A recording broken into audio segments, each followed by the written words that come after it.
Good evening, good morning, good afternoon, or good night, wherever you are. This is Dalek 451, the new Dalek Emperor. How you all doing out there tonight? Well, I can certainly say that I'm not doing the best at the moment, considering what's just happened.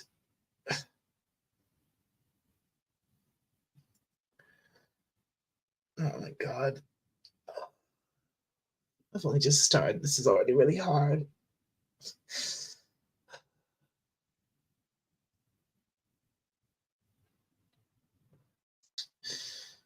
I'm sure most, if not all of you out there, have all heard the sad news by now that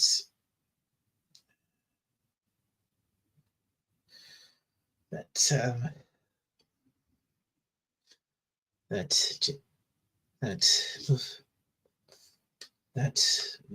that we have lost a real legend tonight. The great James Earl Jones has now left us and has taken his final place in the great circle of life.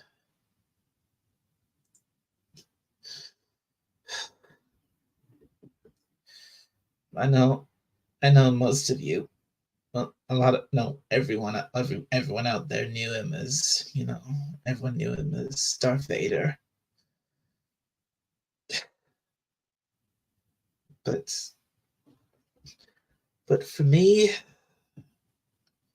sure, I knew he was Vader. I always knew he was Vader, but for me, he was always, for me, his most the role that really sticks to my mind, the one that means most to me is the great king himself, Mufasa. The Lion King was one of my was and still is one of my favorite movies of all time. Not that god awful, ugly live action piece of trash that we got a few years ago. I mean, the real Lion King.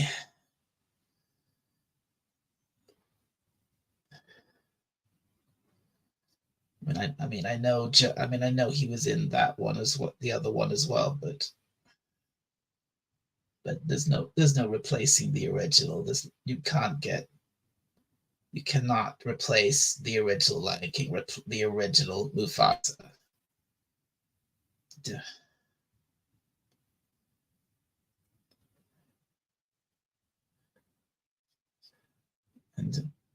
And I've probably seen him in a good few other films too.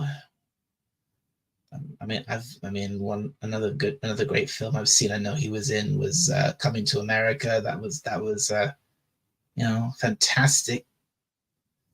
fantastic, hilarious movie starring with Eddie Murphy as this was it, an African prince. Great movie. And he was James Earl Jones was the king of the country he hailed of this prince was from. He was so he's been a king. So he's played a king twice in his life. And oh man. This is a nice surprise. Hello, hiya. Never thought I'd see you in my chat. Thank you very much for coming in. And he had a long life. He did a great iconic roles. He did indeed. I heard he was 91 turned, yeah, no, 93. Yeah. What and obviously, and of course, and obviously, he was his most iconic role was, of course, Darth Vader, but that's probably the role that means the most to most people. But again, for me personally, he's Mufasa.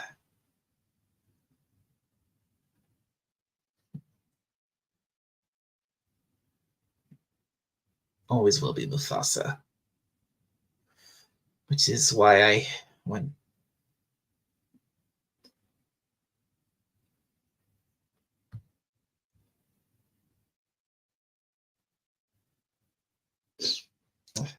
Excuse me. This is this. We've lost so many great people just the last few years, especially this year alone. I've lost so many good people, and this one really hit. This one, I mean, like again, big playing as Mufasa. He was such a big part of my childhood,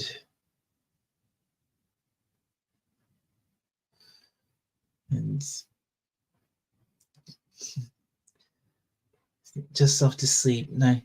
97, I think. Try not to be too upset. You'll remember that night. Thank you very much. Yes, good night to you too.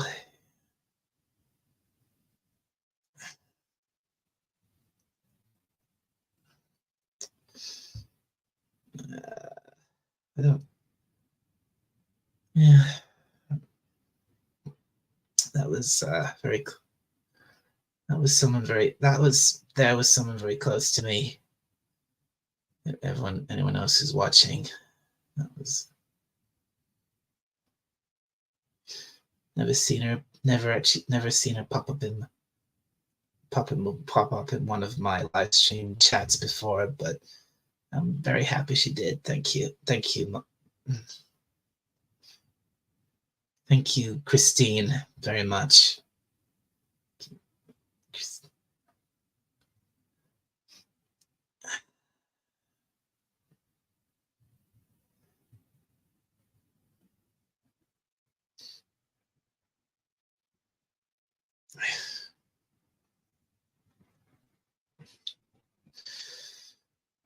What else?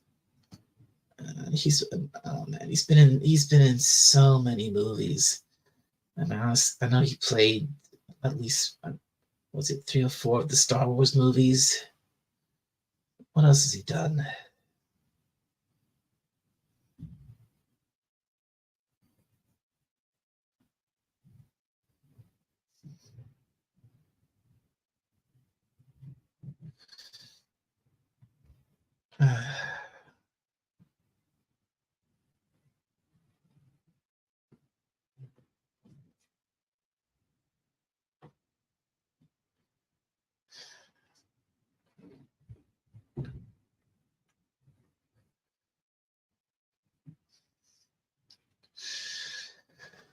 Dang, mine's gone blank. Uh,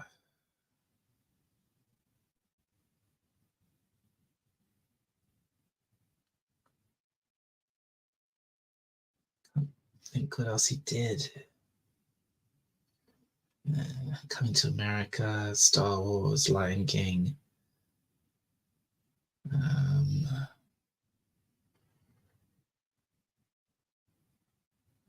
oh yeah, he was another thing he did. He was in at least one episode of The Simpsons, a very early episode of The Simpsons. He was he did the narration of the Simpson version of the spin kind of spoof take on the classic Edgar Allan Poe poem, the Raven, and he did such a and man, he did such a good job there. That was just his voice was so perfect there. Even if it was a spoof, he read it so perfectly. but then and it was such a contrast to to him get reading the lines in such a dramatic way, and then you had Homer like yelling the lines at the top of his voice and stumbling about and chasing after the raven. And hello, hello, the goddess Legion. How you doing?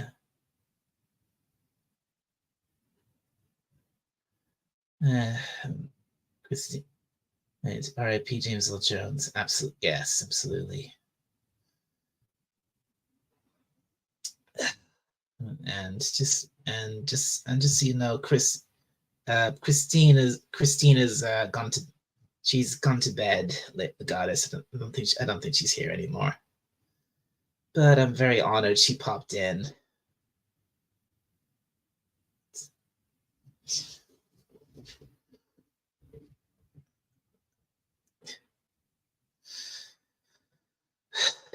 So so the goddess, now that you're here, what was your what's your best memories of James Earl Jones? Because I'm struggling to think. I'm struggling to think what other stuff he was in. Um,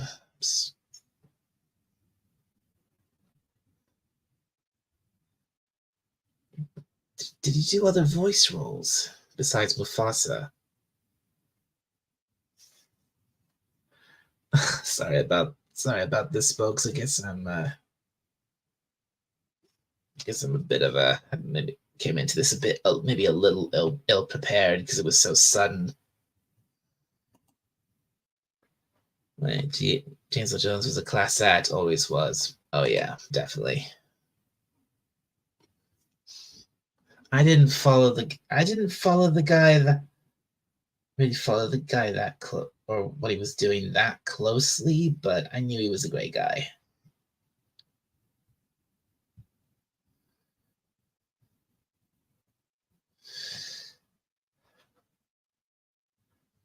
I think he also voiced Vader a little, at least a little bit in like a couple of episodes of of the series of the Star Wars series, Star Wars Rebels. And I'm not sure, that might not have actually been him, or it might have been a close imitation of him. I'm not sure. It sounded very much like him though.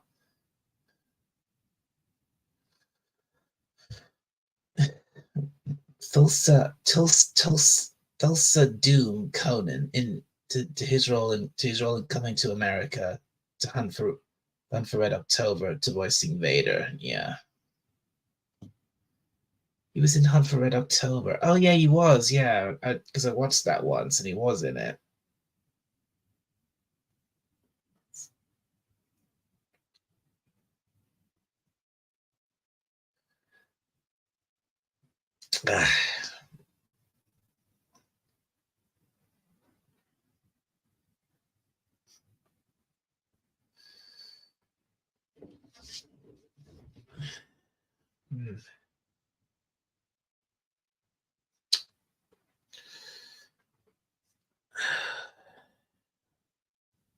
Well, I should probably get up I should try and find his filmography or something.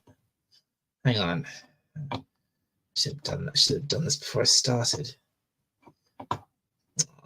Oh, hello. Hello, Snortopoopas. How you good to see you. Good thank you for coming in. Good guy, villain, animated voice acting. He had a wide range of roles. He sure did. R.I.P. James Earl Jones. Yeah. I see. He sent me his IMDb page. Oh, thank you, Legatus. I'll, I'll see if I can get that up here. Hang on.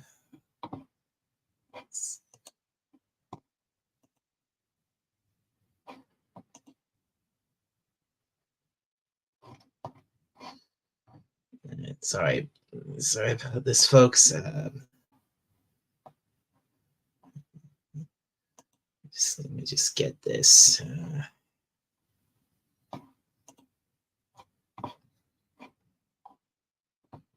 I hope that doesn't.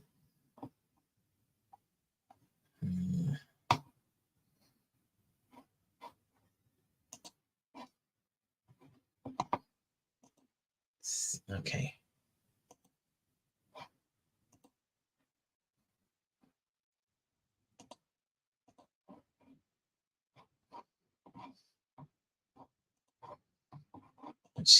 Actually, should I do that? I might get my.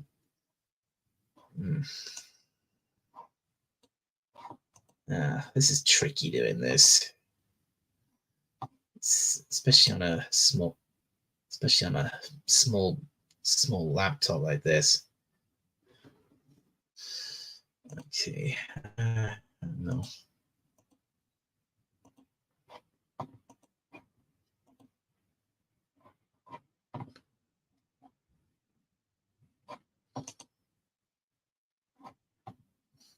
Oh, that doesn't get me flagged.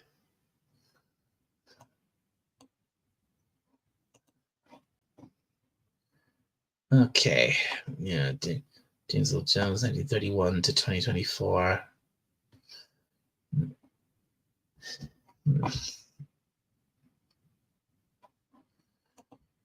And he was in a little known movie called Gardens of Stone with James Caan. It was a Vietnam era movie, but took place at Arlington National Cemetery. Okay. Thanks, Notapupus. So anyway, so here's his IMDb page. Widely regarded as one of the greatest stage and screen actors, both in his native USA. Like, you're not playing audio, so YouTube should not flag you for anything there. Well, I hope not.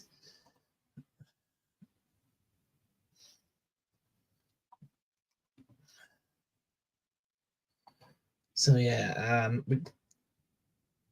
widely regarded as the greatest stage and screen actors, both in his native USA and internationally. Internationally, James Earl Jones was born on January 17th, 1931 in Arkabutla. How do you say that? Butler, Mississippi. At an early age, he started to take dramatic lessons to calm himself down. It appeared to work, as he has since started over a 40-year period, beginning with the Stanley Kubrick classic Dr. Strangelove, or How I Learned to Stop Worrying and Love the Bomb.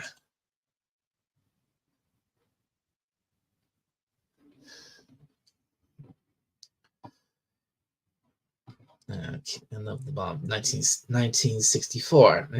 Right. For several movie fans, he is probably best known for his role as Darth Vader in the original Star Wars trilogy.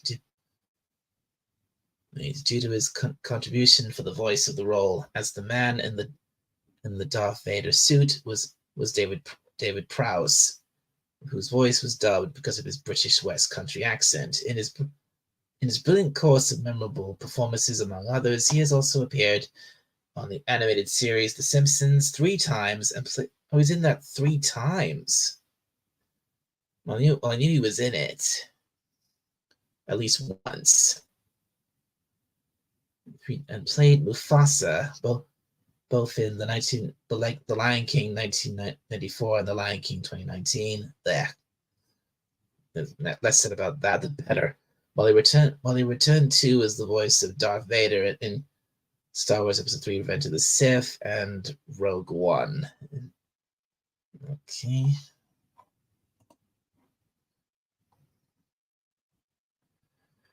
Remembering James Earl Jones, celebrate the life and career of James Earl Jones, the stage and screen actor beloved for his performance in Field of Dreams and as the voice of Darth Vader.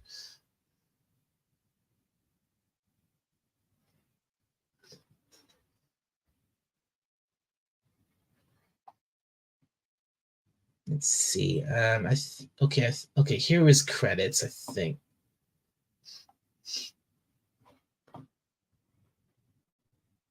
190. Is that how many? Is that he was in four episodes of that. Oh, he was in that as well. Luminek. Good lord, he was in that and that. Warning shot, whatever that is. He was in Rogue One. I knew he was in. I knew he was in Star Wars Rebels. I thought he was. I've watched this show. I recognized his voice. It's the line. And he was in the Line Guard. Voice. I didn't think he had. I didn't think that. I didn't think that was him. I thought that was someone else voicing Mufasa in the Lion Guard. You don't know what if you don't know what the Lion Guard was. It was this. It was this. It was this little. It was a show based on the Lion King. I guess you could say it was kind of a Paw Patrol style thing, and it was on. It was on Disney Junior. So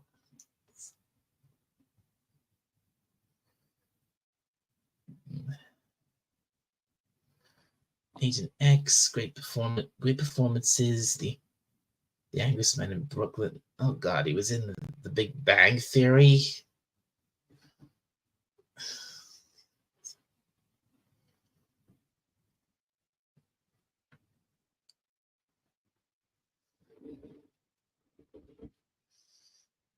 It's Give Me Shelter, whatever. The Lion King DVD read along. Star Tours: The Adventure Continues. Season 3, according to Jim, whatever that. What the hell is that? Is this a kind of comedy film or something? Quantum Quest: A Cassini Space Odyssey. Jack and the Beanstalk. What is that? A live action Jack and the They did that? And good lord. He was the voice of the giant in that. He was in he was in House, was he, for one episode? La Premiere. 2.5 Men. Welcome Home, Roscoe Jenkins. Click. Narrator of Michael's past, uncredited. Narrator. The Benchwarmers. Darth Vader. What the heck is this? The Reading Room. Star Wars Episode 3. The Sandlot Kids 2, whatever that is. Robot. He was in Robots? Oh, I remember that film. Voice box at hardware store. Oh, he only had a bit part in that.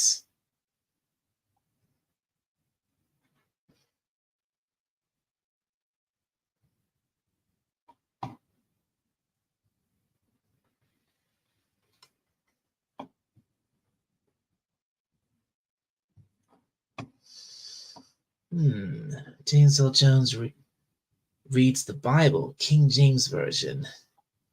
Nine Dog Christmas.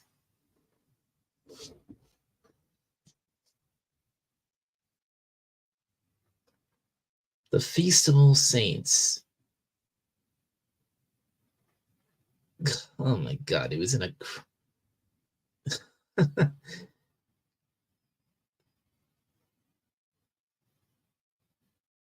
He was in a Recess Christmas special. Flip.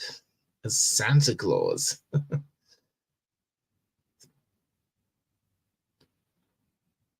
I mean, that was another. That was something from my childhood. Recess. Santa and Pete. Another Christmas movie, I guess. The Annihilation of Fish, Command and Conquer, Tiberian's Son, Undercover Angel, the our friend Martin.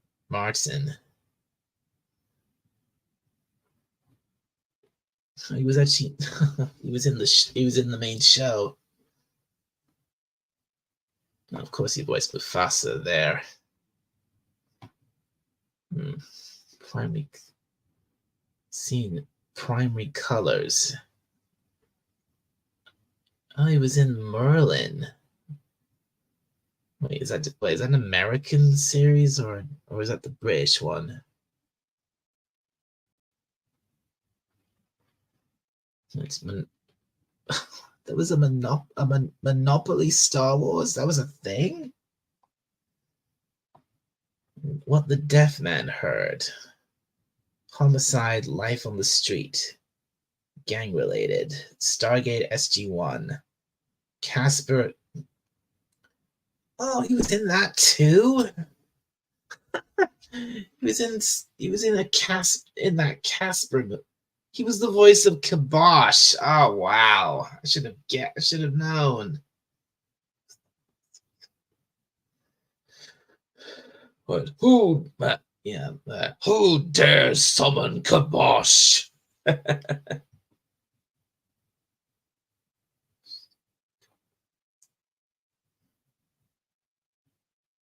Oh man. I honestly had no idea he'd been in so much. Circle of Life and Environmental Fable. Oh, I think I remember seeing that. If that's what I think it is, I think I remember seeing that at when I went to Disney World as a kid. Yeah, Circle of Life and Environmental. Yeah, if that's what I think it is, then yeah, I remember that. I've seen that. I saw that years ago when I was visit at Disney World. Animated storybook, The Lion King, Under Killing Moon, Clear and Present Danger, and of course, the original Lion King.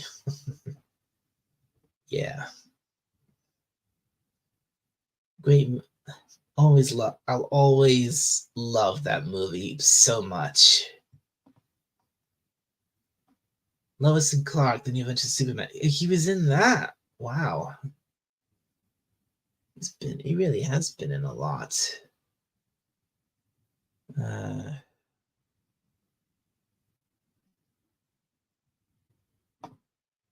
Excessive Four. He was in Sesame Street. He was in he was in the Garfield cartoon for one episode.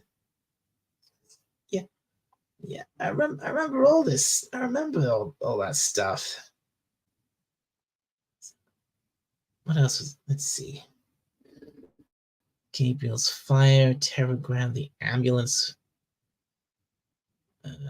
by Dawn's Early Light. Well, that sounds patriotic. Well, The Hunt for Red October. I watched that film not that long ago. I thought it was quite good. Even though it's not real usually the kind of film I'd normally watch, but it was good. It was good enough. It was good. The Hunting of the Snark, Best of the Best, American Playwrights Theater, The One Acts, Saturday Night with Connie Chung,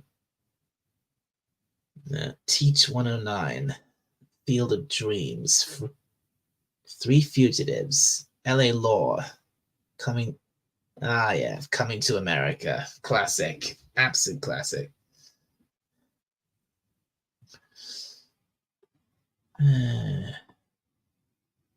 Highway to Heaven, Soul Man,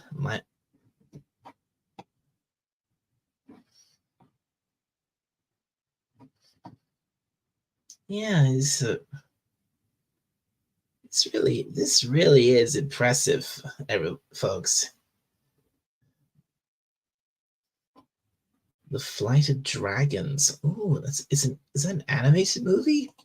Let's have a look at this. Ooh, that looks interesting.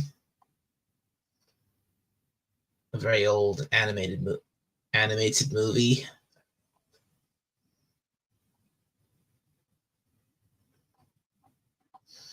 from when was it from? From 1982. Oh, wow. I seem to have kind of lost my place. Uh,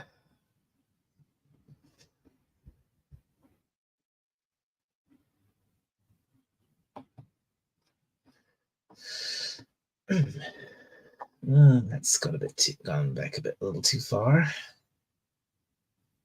Oh, looks he was. Oh, look at that. He was the narrator in a non Disney version of Beauty and the Beast. How'd you like that?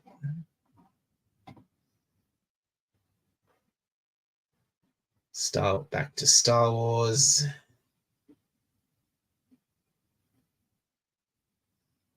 Oh yeah, Roots. I remember that. I had to watch that in school. Roots.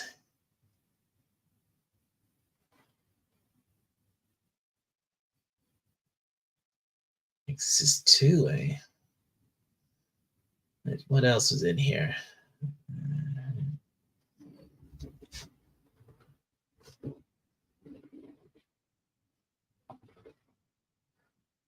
A Tarzan film. Huh.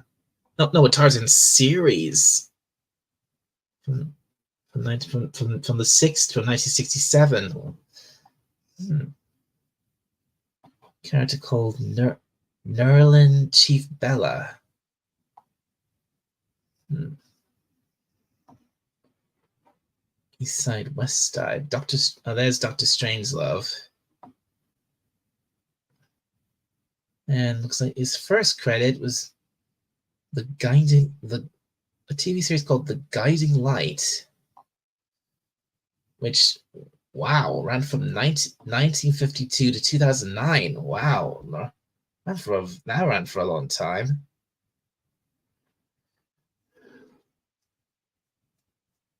And there's one above it called As the World Turns that ran almost as long, 1956 to 2010. Dang.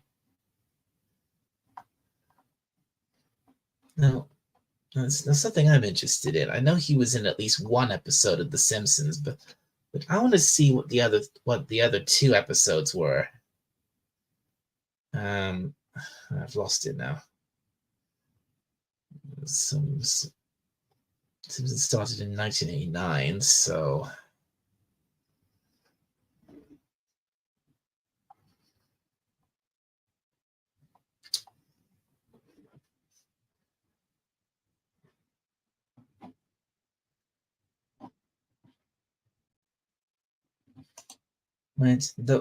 those are soap operas. A lot of actors seem to get their starts on daytime soap operas. Oh, they're they're soap operas. I should have guessed something like that running for so long. Yeah, I should have guessed because we have because I've said this before. Soap operas go. I've said this before. Sci-fi comes and sci-fi goes, but soap operas go on forever. Especially the ones made over here. They never end.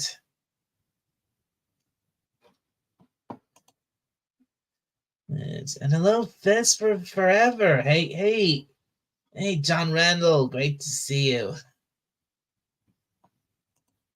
A lot of his awards was for his TV roles. I see.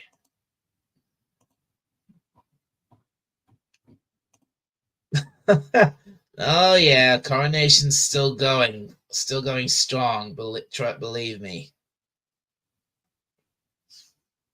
and I wish it would end, but nope, it's still going. My mom my mom's mom watches it all the time. Welcome back, Snortopoopas.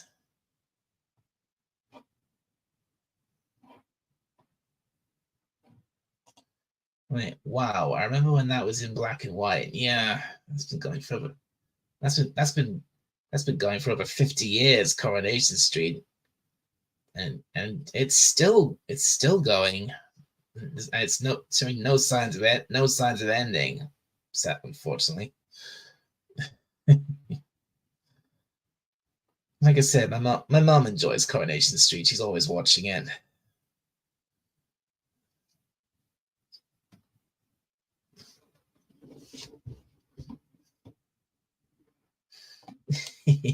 Hail there, wise and fuzzy one, he says to Snortopoopas. Now, where is it? Where is it? Where is it? There it is. The Simpsons. Okay, so he was in. Okay, so he was in. He was in the Treehouse of Horror episode. I knew that. What else? He was in a two.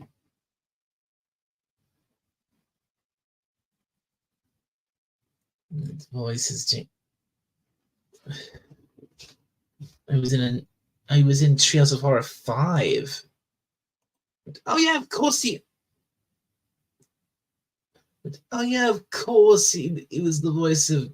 He was the big deep. I remember now. Yeah, in the episode where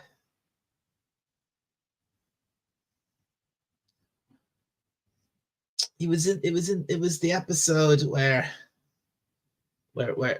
Homer had made a time machine out of a toaster, and he kept popping back and forth between like the Jurassic period and the present day, and everything kept changing over and over again, and then he comes, and then he pops up. He arrives back in the present, and he opens the door to the basement, and groundskeeper Willie's standing there, and he's like, and he goes, "You're still not in your own world, Homer. I can get you home, but you have to do exactly as I say." Ah! and he and he gets hit in the back with an axe, and he falls over, and there's Maggie holding the axe, and she takes her pacifier out, and says in this really deep voice, "This is indeed a disturbing universe." That was James Earl Jones. Oh, I could have done that better. This is indeed a disturbing universe. Oh, that was rubbish. Got season 9 episode 40, Das Bus narrate. Oh, he was the narrator at the end of that episode, the episode where Bart and Lisa and the other kids from Springfield Elementary, they got stranded on that deserted island, and he gets like the final little bit of narration at the end, saying, and so the children learn to come together as a society or something like that, and eventually they were rescued by, let's say, Mo. Yeah, I remember that. I should have remembered that. I should have remembered that.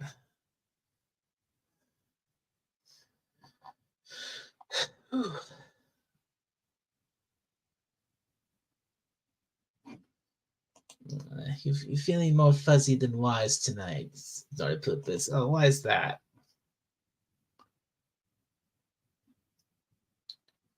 Maybe I should, if I'm looking at this IMDb thing, maybe I should get rid of this banner.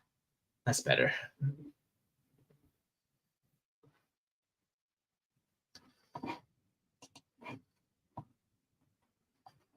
So let's see. I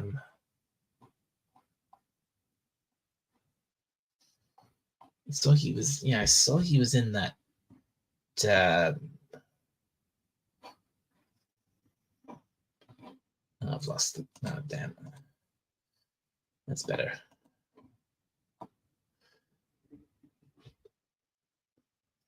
I believe he was in that. Yeah, he was in. Yeah, he was in this Superman series, The House of Luthor, Franklin Stern. Hmm.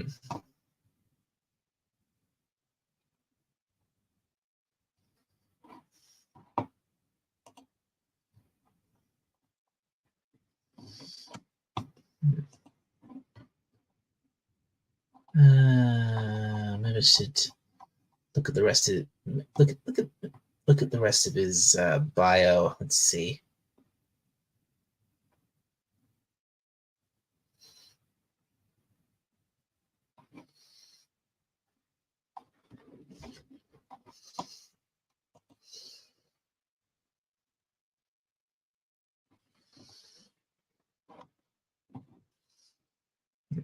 Let's see. James Earl Jones biography.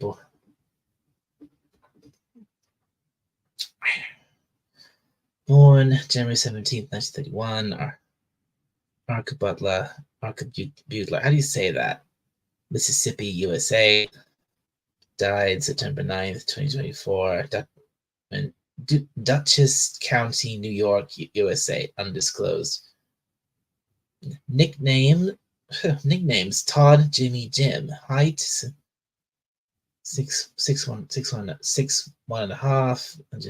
1.87 meters. Mini butt. I read that. Family. Cecilia Hart. March 15th, 1982 to October 16th, 2016. Her death, one child. Julianne Marie, January 2nd, 1968 to July 1972, divorced. Children, Flynn Earl Jones. Parents, Ruth Connolly, Robert Earl Jones.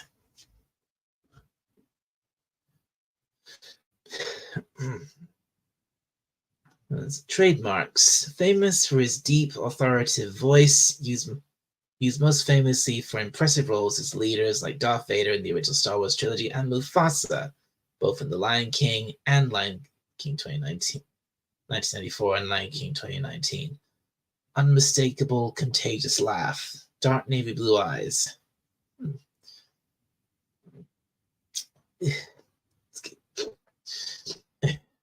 According to Jones, when George Lucas was trying to cast the voice of Darth Vader, his immediate idea was to cast Orson Welles. However, he felt that Welles was too well known for the role, so instead, he looked for an actor with a deep voice like Orson Welles, which is how he got the role.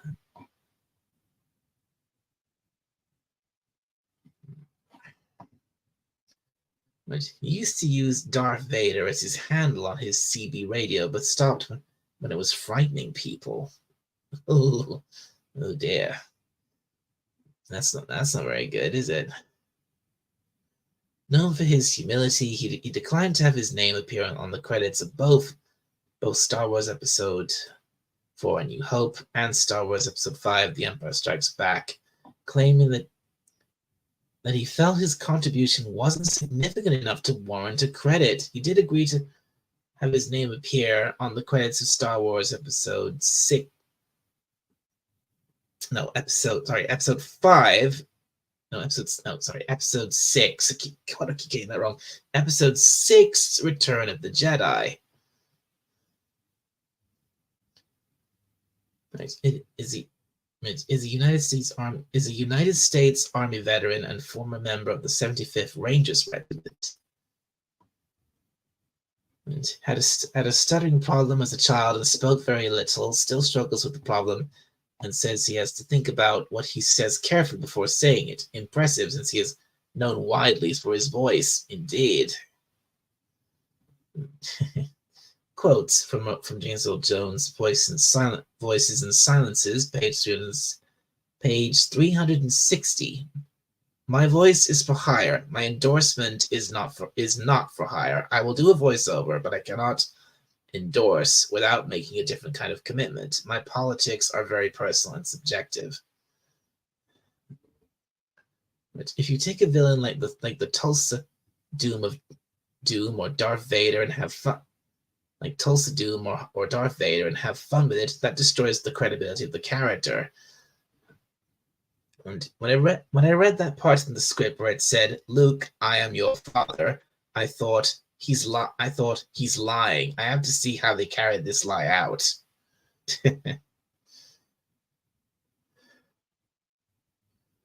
I'm not sure if I want to read that one.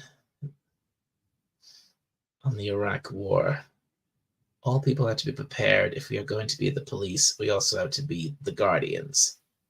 We can no longer play games. I was not against the war in Bosnia. I was against it taking so long. I was not against the war in Somalia.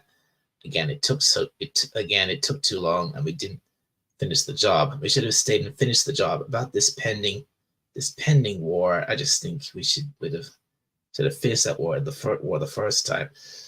Okay, I hope I don't get flagged for that. Please, YouTube, don't flag me for that. I'm just quoting for anything of any of that. I'm just quoting what the man said. That's all.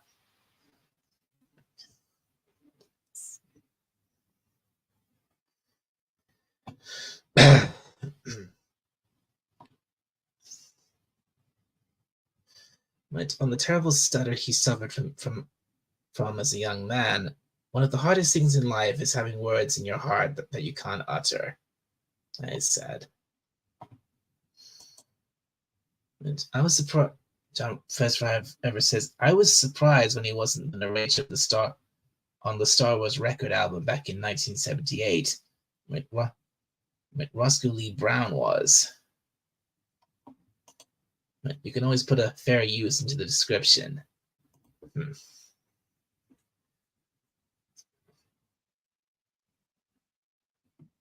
I'm guessing that would have to. I'm guessing if I did that, that would have to be like a hashtag or something.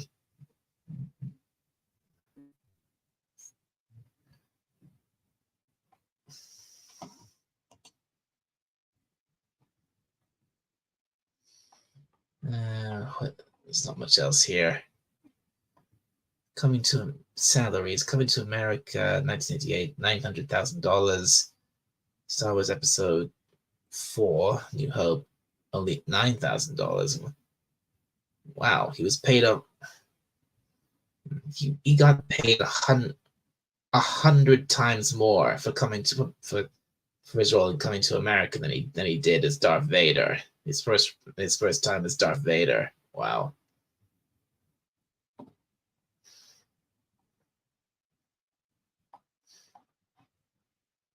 And I think that's right. I think that's about all that's there. Yeah. Good world, ain't it? Yeah, indeed. Absolutely. Yeah, definitely.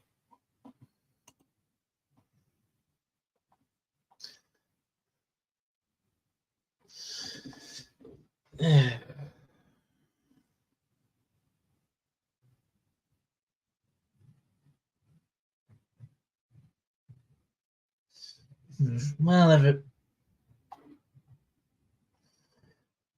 everybody, I'm not too sure what to say or do at this point. So I suppose really I should ask if anyone would like to come up here and say a few words of their own. And because if you'd like to do that, I will send you. I'll try and send you a link if I can.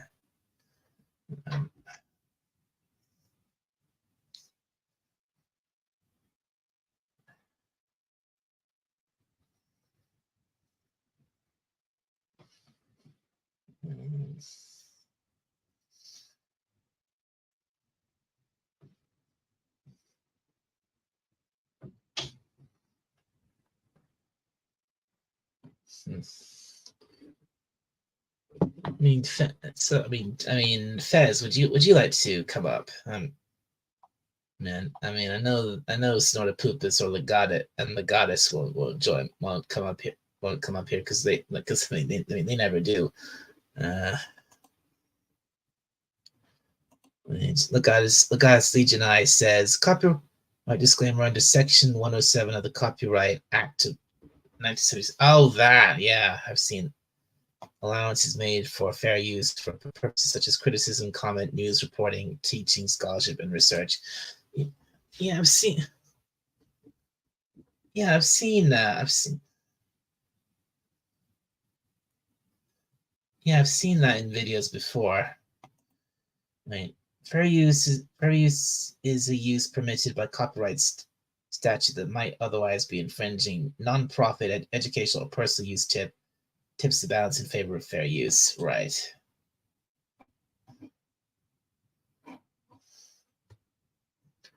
Well, I'm not making any money off this, am I? Because I'm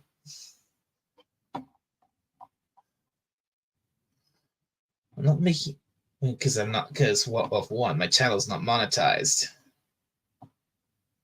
and far from it. Sure, for a few minutes I can come up. Okay, thanks, John. So people said it's time for this old bed to snooze down for night. Take care, Fikuman. Oh, okay, Snortopoopas. Big hug. Okay, big hug for you and sweet dreams. Yeah, have a good night. Have a good night, my friend.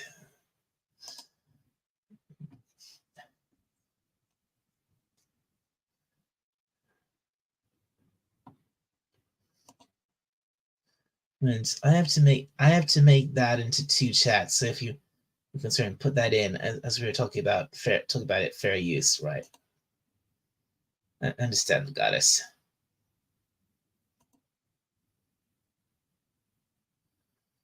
Okay.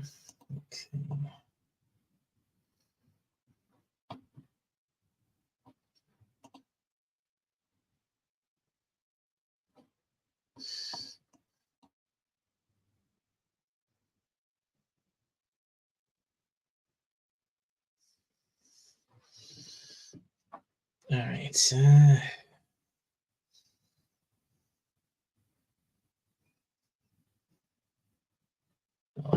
Hang on. Let me just sort this for a moment here, folks. Where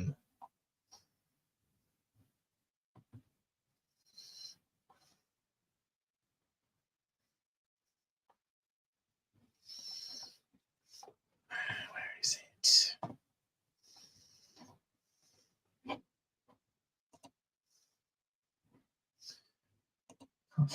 I can't find it.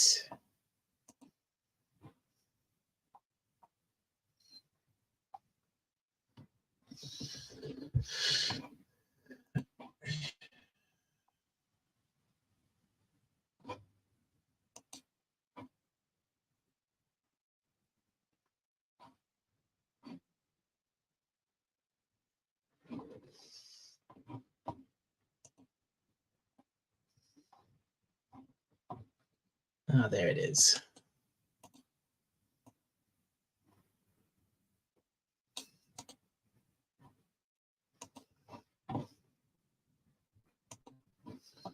All right.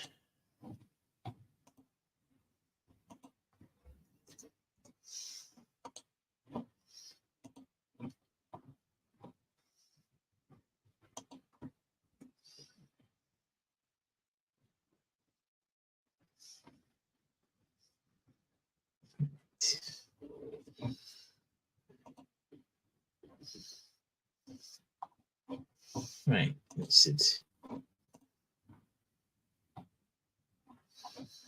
Okay, that should do it. Thanks a lot for that, Legatus.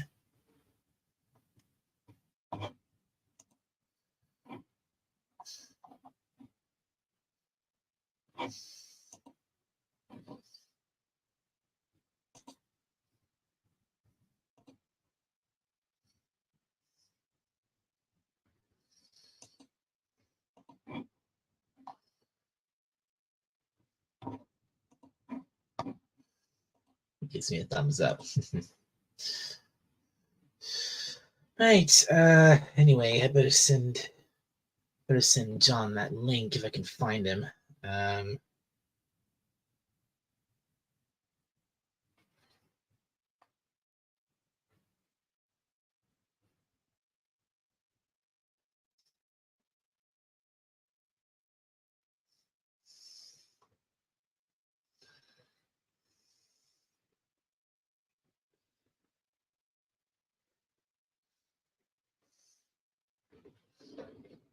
is, is the link in here somewhere?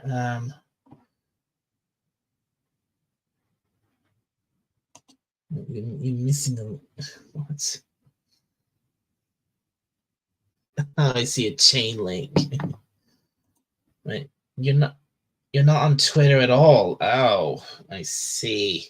Well, well, if you're not on Twitter, if you're not on Twitter, how do you get on Just Cause every week?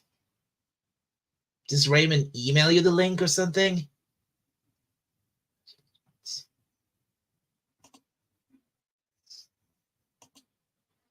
Oh, email, right. No, no, I haven't posted a link in the chat. I wasn't planning to. Shall I just go ahead and do that?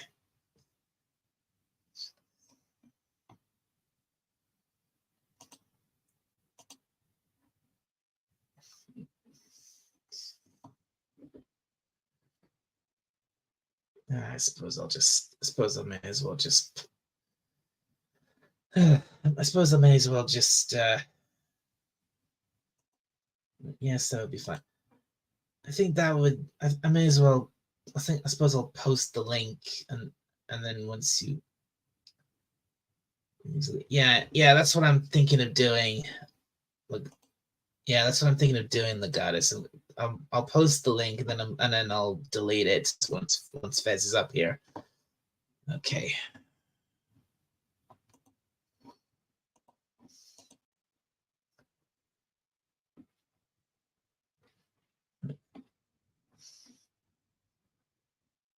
But yeah, I know. Yeah, I know it only works for this live stream. That's how StreamYard works.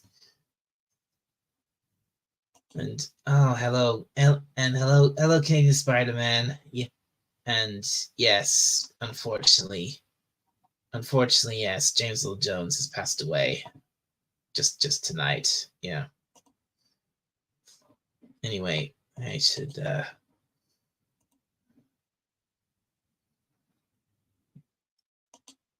Yeah, yeah. I'm sure you are, Spider-Man. I mean, it hit me really hard personally. Like, oh, that wasn't meant. Okay, that wasn't meant to. Oh crap! It's gone out on Twitch as well. It wasn't meant to go out on Twitch.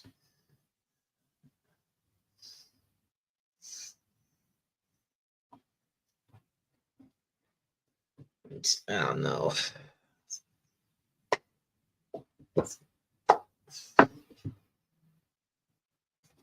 I know it's. Oh, Raquel's here too. Hi, Raquel. Yeah, very sad. Very sad day tonight. Very sad news. Very indeed. Yeah. I've just been going over his filmography and stuff like that.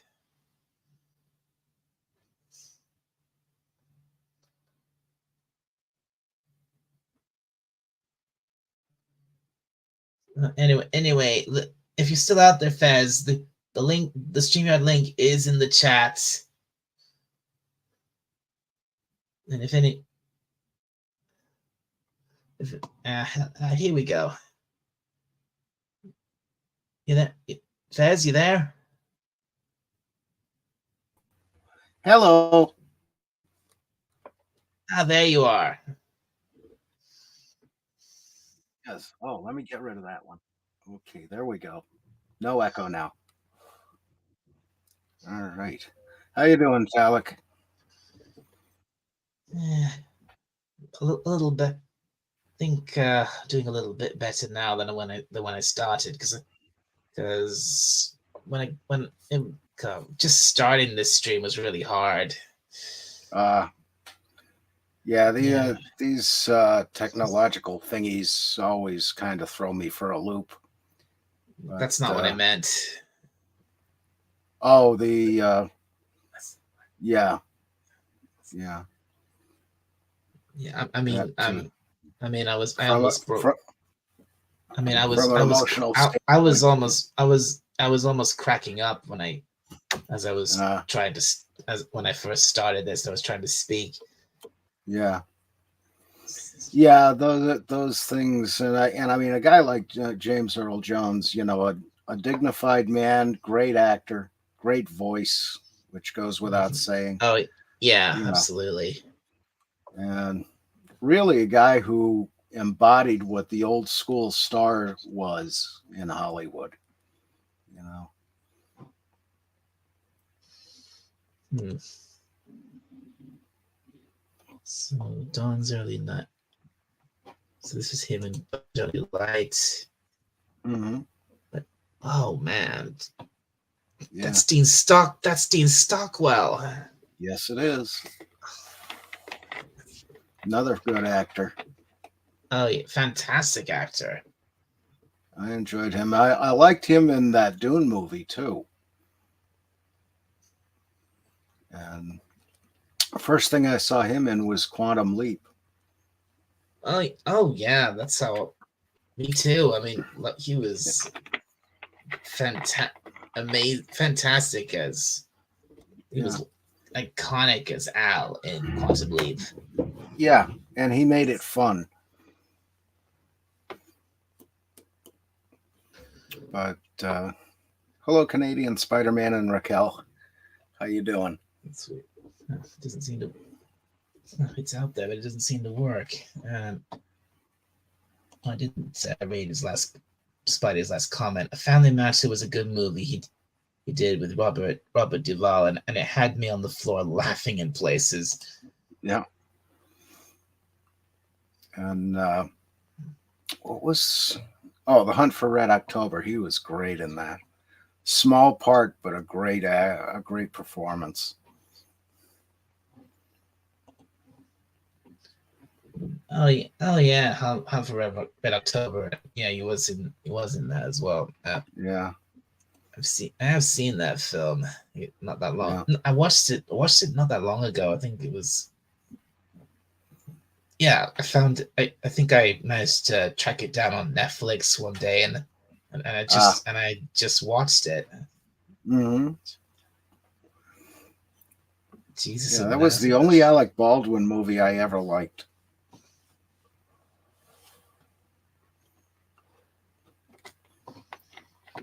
And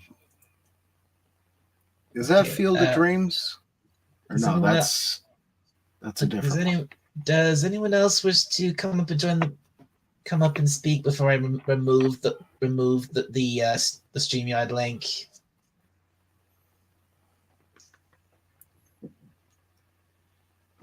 Join us. The water's fine.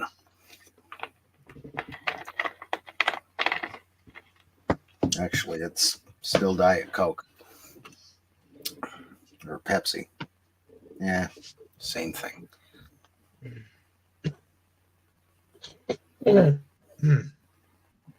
Chat. Okay, I've got a. Okay, StreamYard says I've got at least 5 people watching, but the stream chat's been really slow for this one. Mm. Yeah, Monday nights can be hard. I mean, before what is that? Well, that's the same thing as the last one. Yeah. Oh yeah, I remember that. Bah Humbug, the story of Charles Dickens' A Christmas Carol. What? Yeah. Oh, he's not actually playing Scrooge there. Is he just the narrator? He was the narrator. And Right. Yeah, he did a bunch of small roles too. Field of Dreams and a few others. And as the villain in the first, I think it was the first Conan movie, wasn't it? Thulsa Doom. Oh, Raquel's. She says my childhood, and she's in tears. Yeah, yeah, Of course. yeah. James Earl Jones, Hayden Christensen, and Demetrius Bistrevsky. Yep, yep. I don't know who that is, but I'll take their word for it.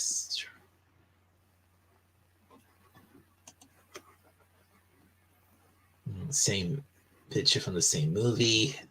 Yeah. Part 3.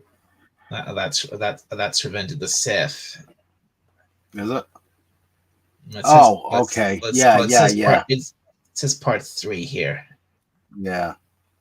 I wish I could make this a bit wider, but unfortunately, I can't because of tech limitations. Mm.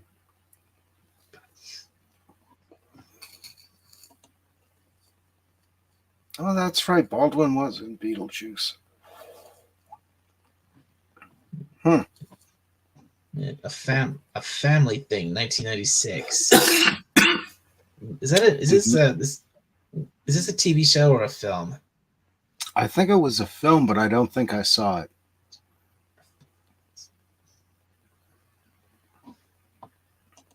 The goddess says, I did like Baldwin in Beetlejuice, Red October with the Shadow. Wait, he was in Beetlejuice? Yeah. I think that was his first or second film. He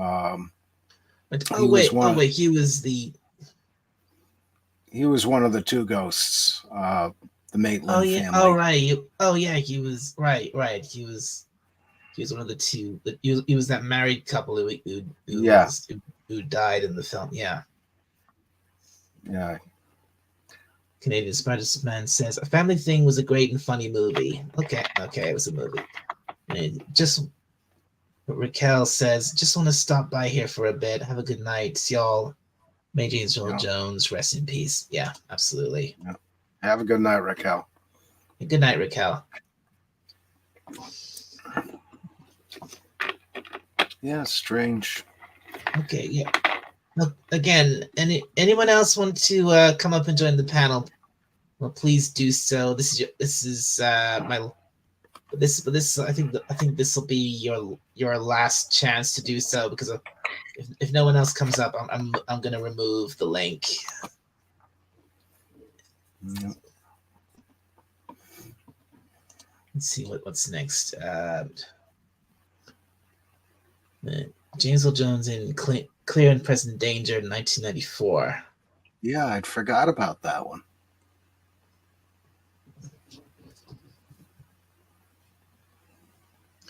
I mean, surely, Canadian Spider-Man, surely you'd want to come up here. Come on, get up here. You haven't been on my channel for forever. Yeah, really. Come join us. We're having venison haggis.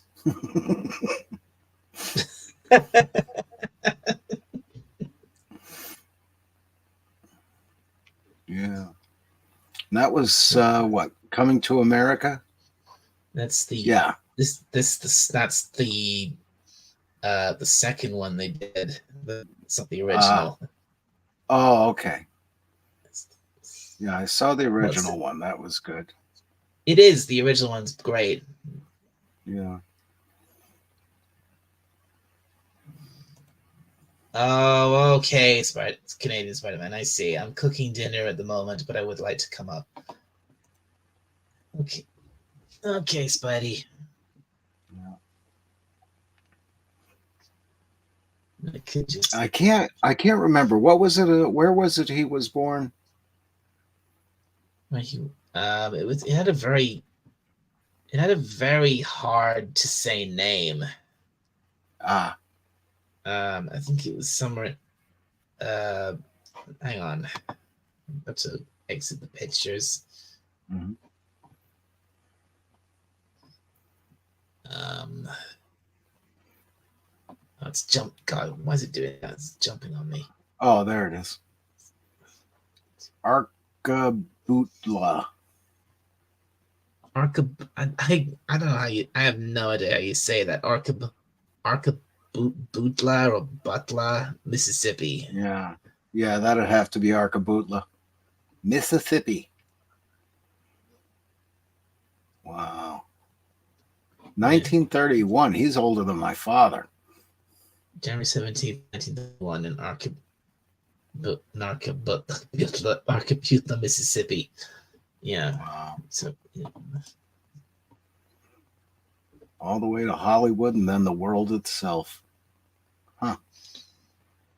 He's older than my God, he's older than he's older Figure. he was older than my grandma was when she passed. Yeah, I mean, that's She late she 80s, was early 90s. Huh. Well, he had a was good life. Let's see where was I up to with these? That's the one. Oh, there's a new one. Oh boy. Yeah. Diane Carroll. I hadn't heard of her in a long time. Diane Carroll in Claudine, 1974. Yeah. Didn't see that one either. Of course, I was, 9 years old, so. maybe I should go. Maybe I should go down the. Actually, go just looking at the pictures. Maybe I should go down the list again. Yeah. Here's the list. Yeah. All credits. Wow. So yeah, this is all. Let's okay. So let me go right to the go right to the bottom. Right to the bottom of the list. See, so the first. Yeah, there it is. What the heck? Did it switch up on you? I must have. I think I clicked the wrong thing. And now it's all in a different order than it was before. Yeah. Technically he was in Kingdom Hearts 2. Archive footage. That's one of my favorite video games, Kingdom Hearts 2. Yeah.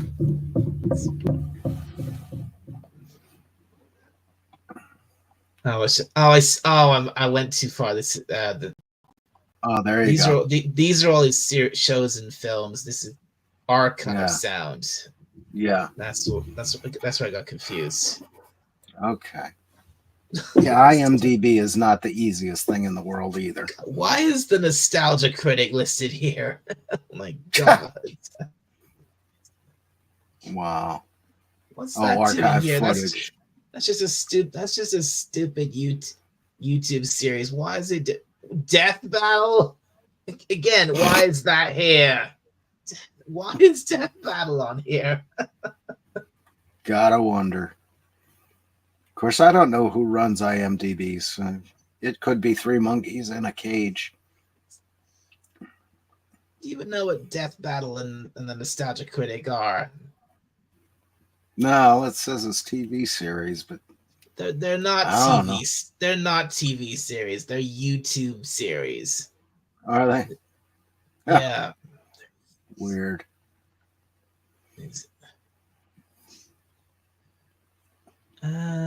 Okay, Canadian Spider-Man says, okay, please give me 15 minutes to set up and I'll join. Okay, no problem, Spidey. Yeah. Then Zoe King is here. Zoe King, hello. Good to see you. I clicked in as soon as I saw your title Rest in love, Mr. Jones. Aw. Mm-hmm. I don't think I've seen her here before, Zoe King. Welcome. And Yeah. welcome to you. Yeah. Is she a regular in other people's chats? Not that I've seen, but then I don't see a whole lot of them.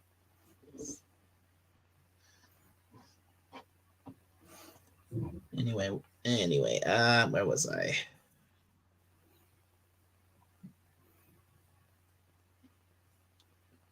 You know, what's oh there was a Lion King video game. Huh. Mm, not surprising. Butterfly Anyway, in the sky. guest Uh, he was a guest narrator for that, whatever this is. oh, Butterfly in the that's the Sky. archive sound again. Yeah. Okay, anyway, so first, okay, I think okay, this should be the right thing. So, Mm-hmm. toast of the town from 1969. Yeah. One episode. It was in it was in an episode of Sesame Street. Yeah. Oh, hang on, this is still all archive stuff. Yeah. It looks like. But yeah, everything here it says archive footage. Yeah. I think I've gone too far down the list. Yeah. This is Oh, these are appearing as himself. You know. yeah, these aren't his acting roles. These are his when he was like a guest, when he was guesting and or narrating and things. Yeah. Chat shows and what have you. And wow, he really has been in a lot. Yeah. Impressive resume.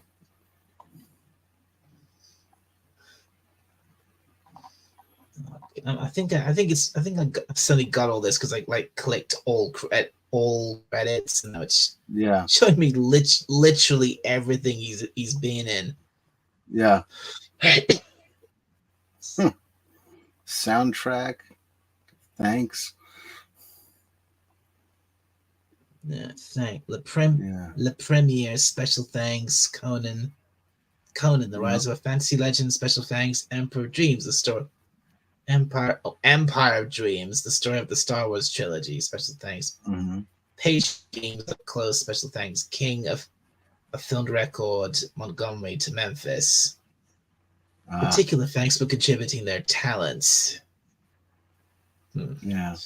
Okay. Yeah, that looks like more of his movies and such. Yeah, this looks small. I think I should go back to the top and readjust it.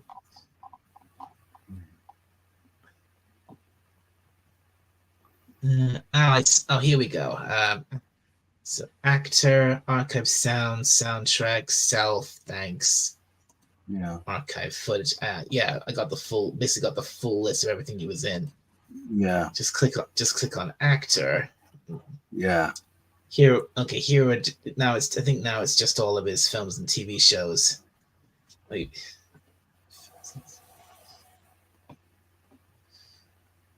oh yeah. I knew he was again. I was saying this earlier. I knew he was in at least one episode of The Simpsons. Yeah. He was in the very first Treehouse of Horror episode, or first Simpsons Halloween special episode, where he was narrating this. They're basically their spoof take on the Raven. Yeah.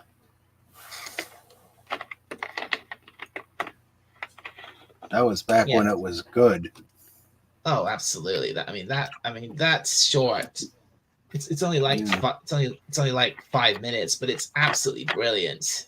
Yeah, oh yeah. I mean, like, you have the whole thing where get to the point where the Raven actually comes in. The Raven is smart, and then he sits up on the the Pallid Buster Palace, and Yes. and then and then the first time he says, quoth the Raven, eat my shorts. Yeah.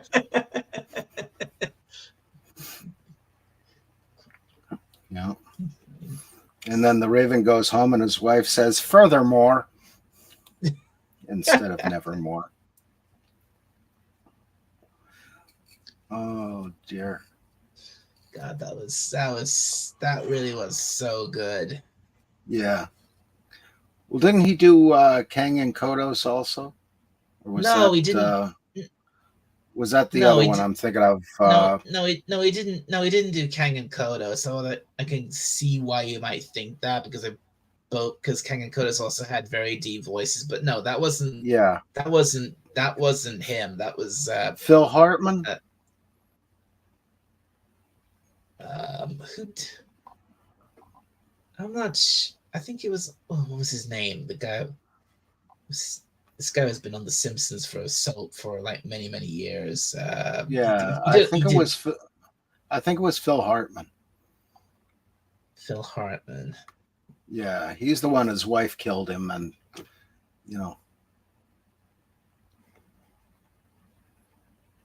Wait, he was killed. He was killed by his wife. Yeah, the actor was. Yeah. Oh my God. Yeah, she was on drugs and shot him. I had no idea. Yeah, well, that's why he ended up disappearing from the series, and they replaced him on what was it? News Radio was the name of the show, and yeah, that was a tragedy. He was a good actor.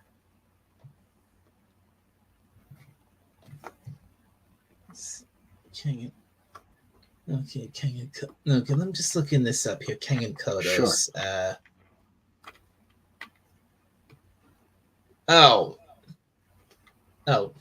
Kang was voiced by Harry Shearer. Kodos was voiced by Dan Castellaneta. Ah, okay. They kept it in house then. Yeah, I had a feeling it was like just a couple of the regular Simpsons voice actors who voiced those two. Yeah. I mean, of course, Kodos, of course. I mean, Dan Castellaneta. He's the guy that voices Homer. Yeah. The king of dough. Dough. Yeah.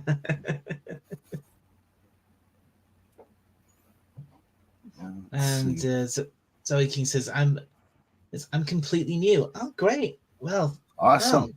Pleasure to have you here for the first time, Zoe King. Thank you. Yeah. Hope you awesome. enjoy what you're watching, and maybe hit the subscribe button if you please. I would appreciate that very much. And Legata says, "Welcome to the show and his channel," to Zoe King. Mm-hmm. So, and hopefully Canadian Spider-Man will be joining us up here soon. Yeah. Anyway, let's see what else should I look at. Go down the list a little there. Let's see what's Big Bang Theory was on. Yeah. I can't believe that I can't believe he was in this. Yeah. Because personally, I hated this show. I thought it was an insult to people kind of like us, I guess. Yeah. Well, see, one of the weird things at that university I was at, in the summer times, they would open up the fraternity houses for different types of summer schools, conferences they called them. And the one was the physics conference. And I went in there to change the locks for them for the summer. And here are all these people, and they're just like the people on that show. And I mean, it was scary because you had at least 2 Leonards and 3 or 4 Sheldons. and all the other guys, and it's like, this is just too weird. Oh, good lord.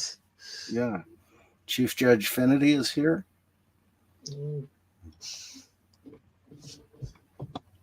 Hello. Let's see. Quantum Quest, Cassini Space Odyssey. Didn't see that one. This I've no, yeah, I've never heard of this. Yeah. And he was in a, and this took me by surprise. He was in a live a live action looks like a live action version of Jack and the Beanstalk. Yeah. Apparently Interesting. he voiced the giant. Ah. Huh. That's the right guy for the job. Christopher Lloyd was in this. Oh my Yeah, he's God, another one man. that's been around a lot more than people think.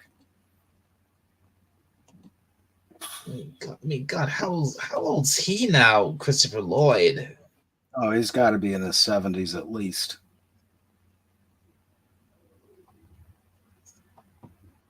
1938. Yeah. So he'd be 80, 86, I think. Yeah. And I'm getting a bit off track there because we're not here to talk Yeah. about him. Yeah. Oh my God! What am I gonna? What am I gonna do? What am I gonna? What am I gonna? What am I gonna feel? It was him, like Christopher Yeah. Lloyd. This was bad enough, Yeah. James Earl Jones, but Christopher Lloyd, for me, Yeah. that'll be an absolute gut punch. Yeah.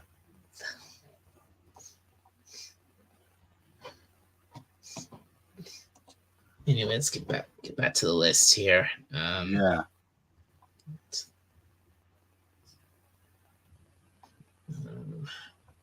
Come on, you stupid thing.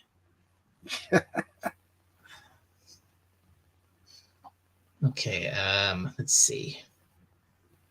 Okay, I'll see y'all. what was this? Agent X. Don't know. TV series.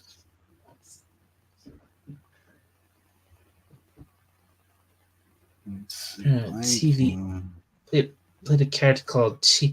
He was in 2 episodes. Mm-hmm. Chief Justice Caleb Thorne.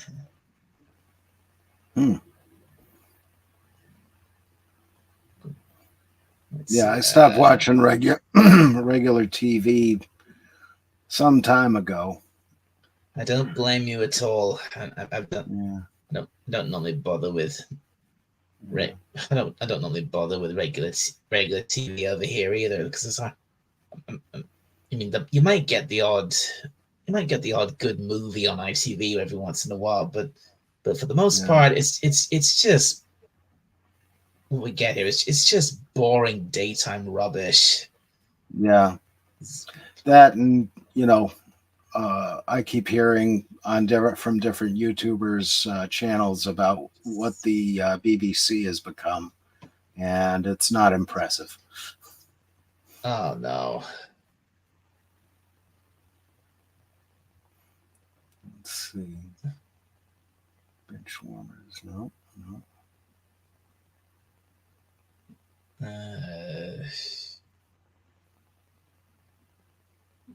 The Annihilation of Fish. Yeah. God, what is this? I have no idea. Yeah. It's a comedy. Oh, it's a romance movie, is it? Yeah. Yeah. After years of living alone, an eccentric black and white couple find a real companionship and romance. Okay, so it's a very simple movie. Mm-hmm. Yeah, one of them chick flicks. Right, yeah. Apparently Margot Kidder was in it. Yeah. the original Lois Lane. Yep. Yep.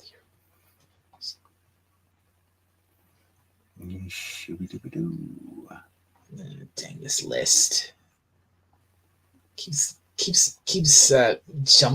jumping about all over the place every time I go back to it.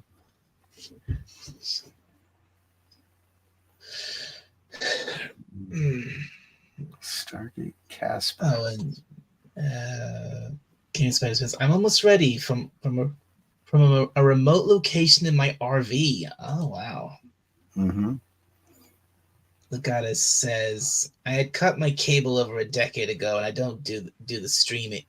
I don't do the streaming. Not enough quality stuff. I would want to watch to warrant. I would want to watch to warrant the suspicion. It's fair enough. Yeah. Every for time you years go to a different page, it resets. Yeah. Yeah, for years, all I watched on television was Turner Classic Movies, because they made great movies back in the old days. A lot of stinkers too, but I can live with that. Yeah. Yeah, I know what you mean. I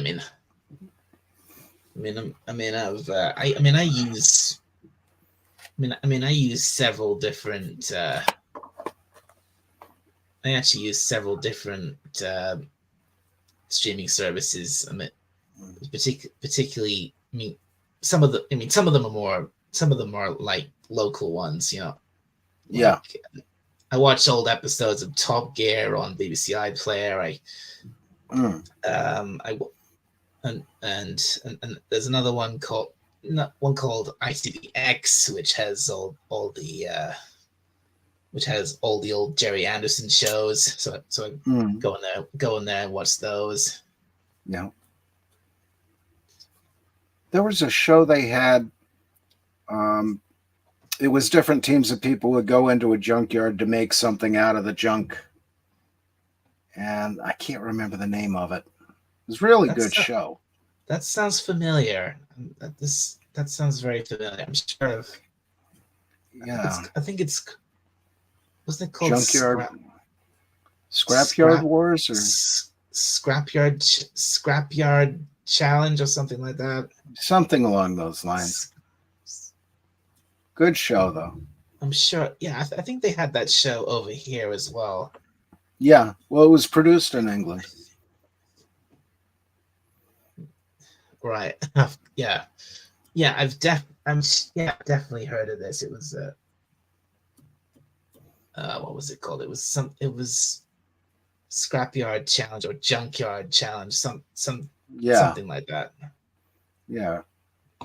The goddess said Junkyard Wars, 1990, ran for 7 seasons. Ah, there you go.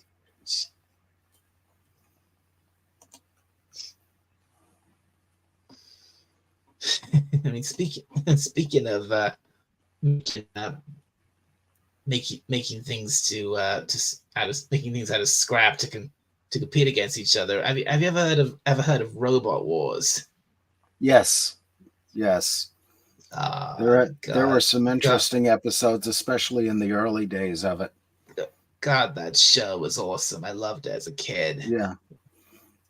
Yeah, especially when they come out with all the the blades and flippers and fire. That was always fantastic. It was, and then you had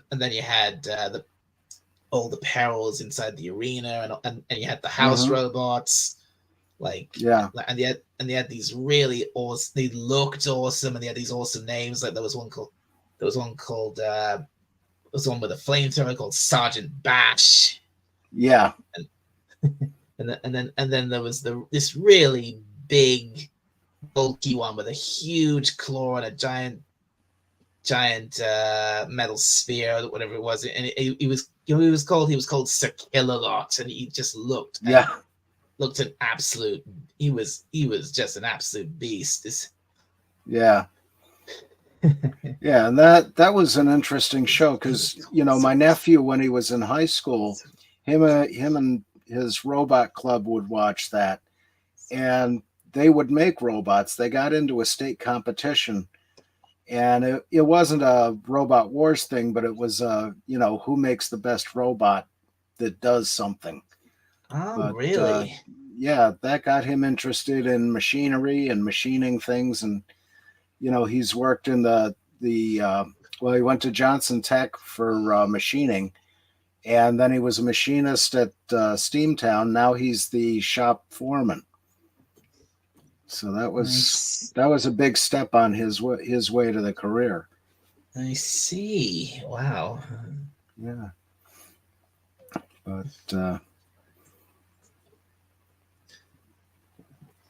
let's see, who's in Rabbit's house? Hmm. Hmm. I wonder if that was a Winnie the Pooh. Wait, who's in Yeah. Rabbit's house? That doesn't. That could be Winnie the. Oh God, that's not Winnie the Pooh. No, no. That looks more like That's somebody pissed off a dragon. some kind of animation. Yeah. From Who's in Rabbit's House, from 1995. 13 Mm. only 13 minutes. Oh, it's a short film, only 13 minutes long. Oh, okay, cartoon type thing. It's an animated short Mm. film adapted Yeah. from a Maasai folk tale about a rabbit who can't get into her house because the long one, who eats trees and tramples on elephants, is hiding inside. This animated production is presented as a play performed by Maasai actors wearing animal masks. Oh, Hmm. huh. And the and apparently he narrated this. Ah. Oh, that's cool. Let's see, get the list back. Let's see. What was uh, what the deaf man heard. Hmm. I don't know that one. Don't recognize. No, I've never heard of it. From 19 a TV movie from 1997. Played a Hmm. character called Archibald Thacker. Hmm.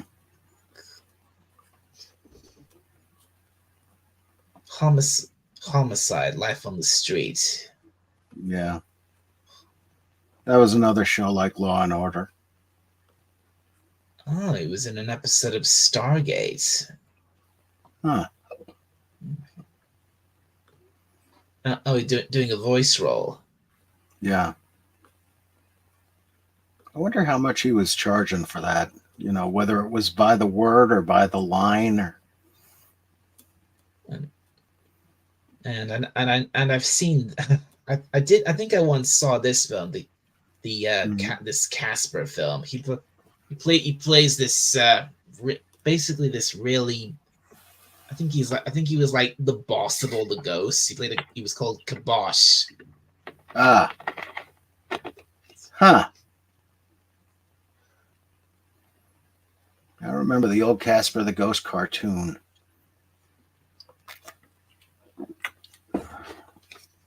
You mean like this? You mean like the cartoon from like the 1940s or a bit later than that? I think it was a little later than that, but it was Casper the Friendly Ghost, the friendliest ghost you know. Yeah, yeah. I've seen, I've seen some of those cartoons, and I've seen. I mean, as a kid, as a kid, I watched the first live action Casper movie. Yeah, That was with Christina Ricci. with Christina Ricci. Yeah. Mm. She is so deliciously evil.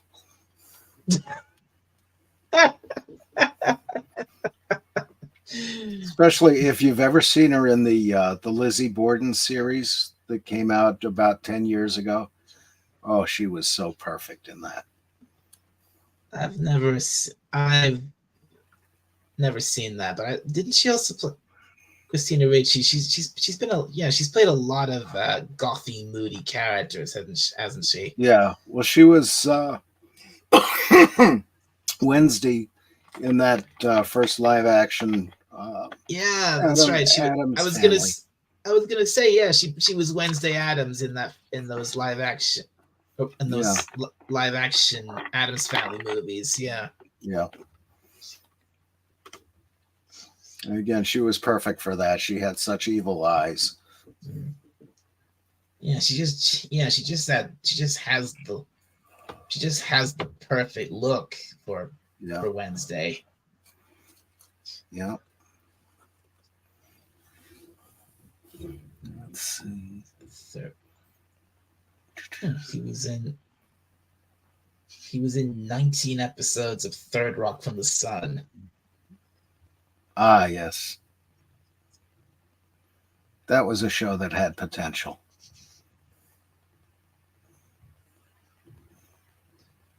I think I'm only. I think I've only vaguely only seen. I think I've only seen a little bit of that.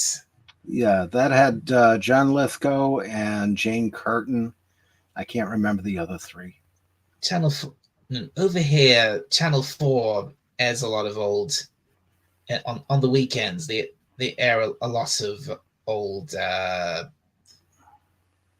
of old American sitcoms. They show Frasier. Ah, They show things like Frasier a lot. mm-hmm.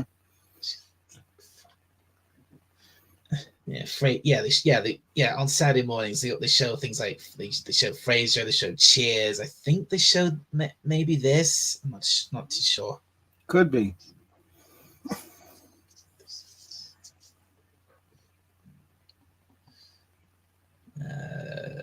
Let's see. Oh God, it was in Judge. He was in Judge Dredd.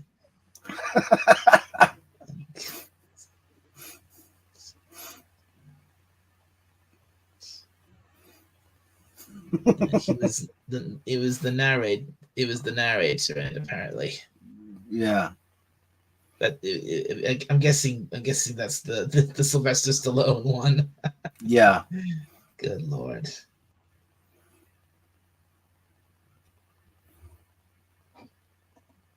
Apparently, he's the goddess has sent me another IMDb link. What's this for, the goddess?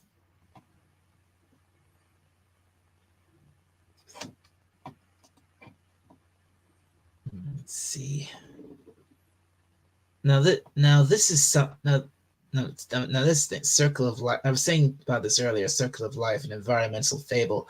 I, I think I think they used to show that as like a Mm-hmm. regular regular little show for visitors at Disney World. Ah. Okay. Because I remember because I went when I was at Disney World as a kid. Yeah. I think we went to see we went to watch that this and it was Yeah. Sim basically Simba teaching Timon and Pumbaa about how to take care of the environment and things like that. Yeah. Yeah. Animated storybook. Lion King. Killing Moon. Clear and Present Danger. Lion King.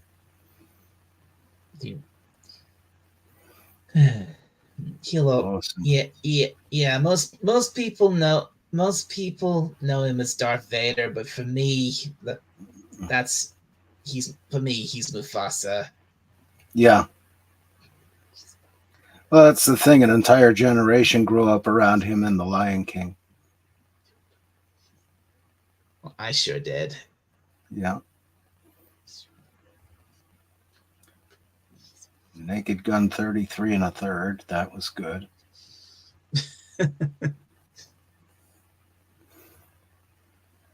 Freedom Confessions, Two Faces of Evil. Hmm. Freedom Road, the Vernon John story. Yeah. Don't know who Vernon Johns was. American Playhouse. Hmm. No idea what that is. Probably an anthology TV series. God, jeez, Law and Order has ran for that long. Frightening, isn't it? Is that still going, Law and Order?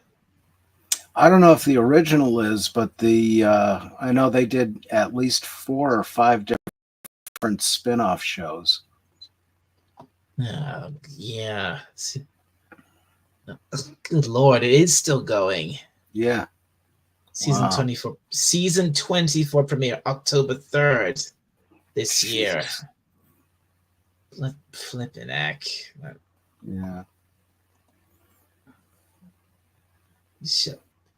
Oh, that's another thing I can't stand. These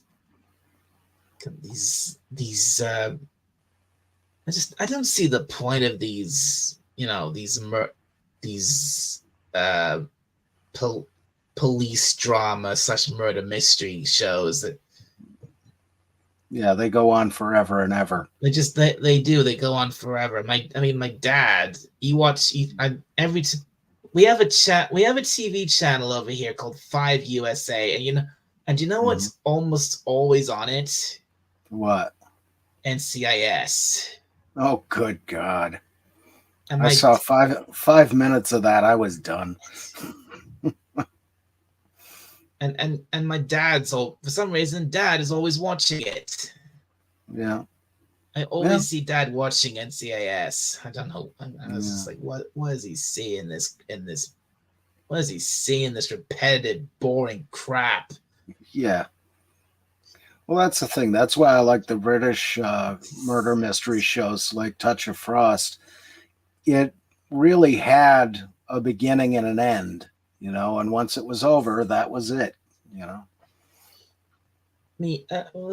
I mean, A Touch of Frost ran for a long time as well, but it did eventually end, and I'm guessing it had a proper. I haven't seen much of A Touch of. I haven't seen much of A Touch of Frost, but obviously I know that Jack Frost was played by Sir David Jason, and it was playing such a role. I guess that a role like that really showed his range. Going from like such comedic roles like Del Boy, and then going to a role such a more serious role like Jack Frost. Yeah, although he did keep a little humor in it, but it was such a good show. Yeah, he did. Yeah, he had a very From what I have seen of it, I know he had like he would sometimes say this very sarcastic, dry bit of wit in some of his lines. Yeah, he's a really good actor. I think you was telling me that he's still alive. Yeah, he is. I was very surprised. He's still kicking. Yeah, and you got to give him credit. He's been everywhere and done about everything. He certainly has. Characters he's played. He's a big part of my childhood as well. He's been Del Boy. He's played Danger Mouse.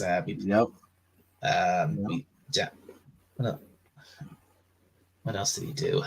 He was in this claymation version, very very well done claymation version of The Wind in the Willows, and he played Mr. Toad. Yes. Let me see. There was something I saw about him as himself, just going out and skydiving up in his 80s, I guess he is. And I wouldn't skydive in my 20s. Why jump out of a perfectly good airplane? I know what you mean. Yeah, wouldn't be called dead doing that, doing something like that. Like Well, that's the skydiving. problem. I would be. But I suppose he's man at his age. He figures why the hell not. Yeah. Well, he's got an optimistic spirit too, and kind of an adventurous spirit.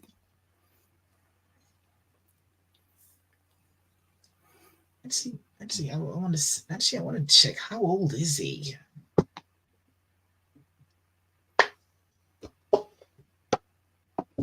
Yeah, because he is up there in years now.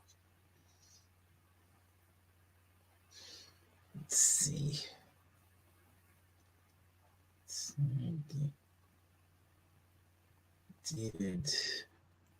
David Jason here.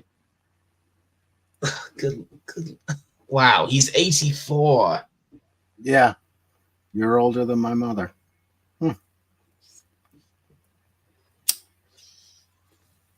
And I think he's still.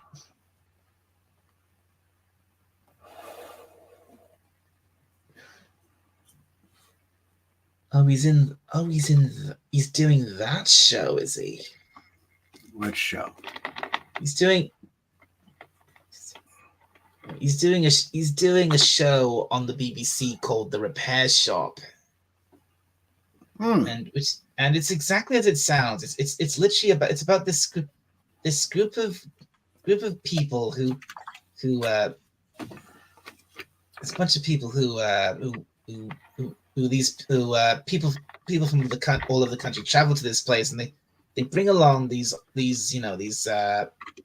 old, worn out or broken items which are very, very precious to them, and they show them to these people and to the people at this shop, this place, and they take them and they restore them to good condition again. Cool.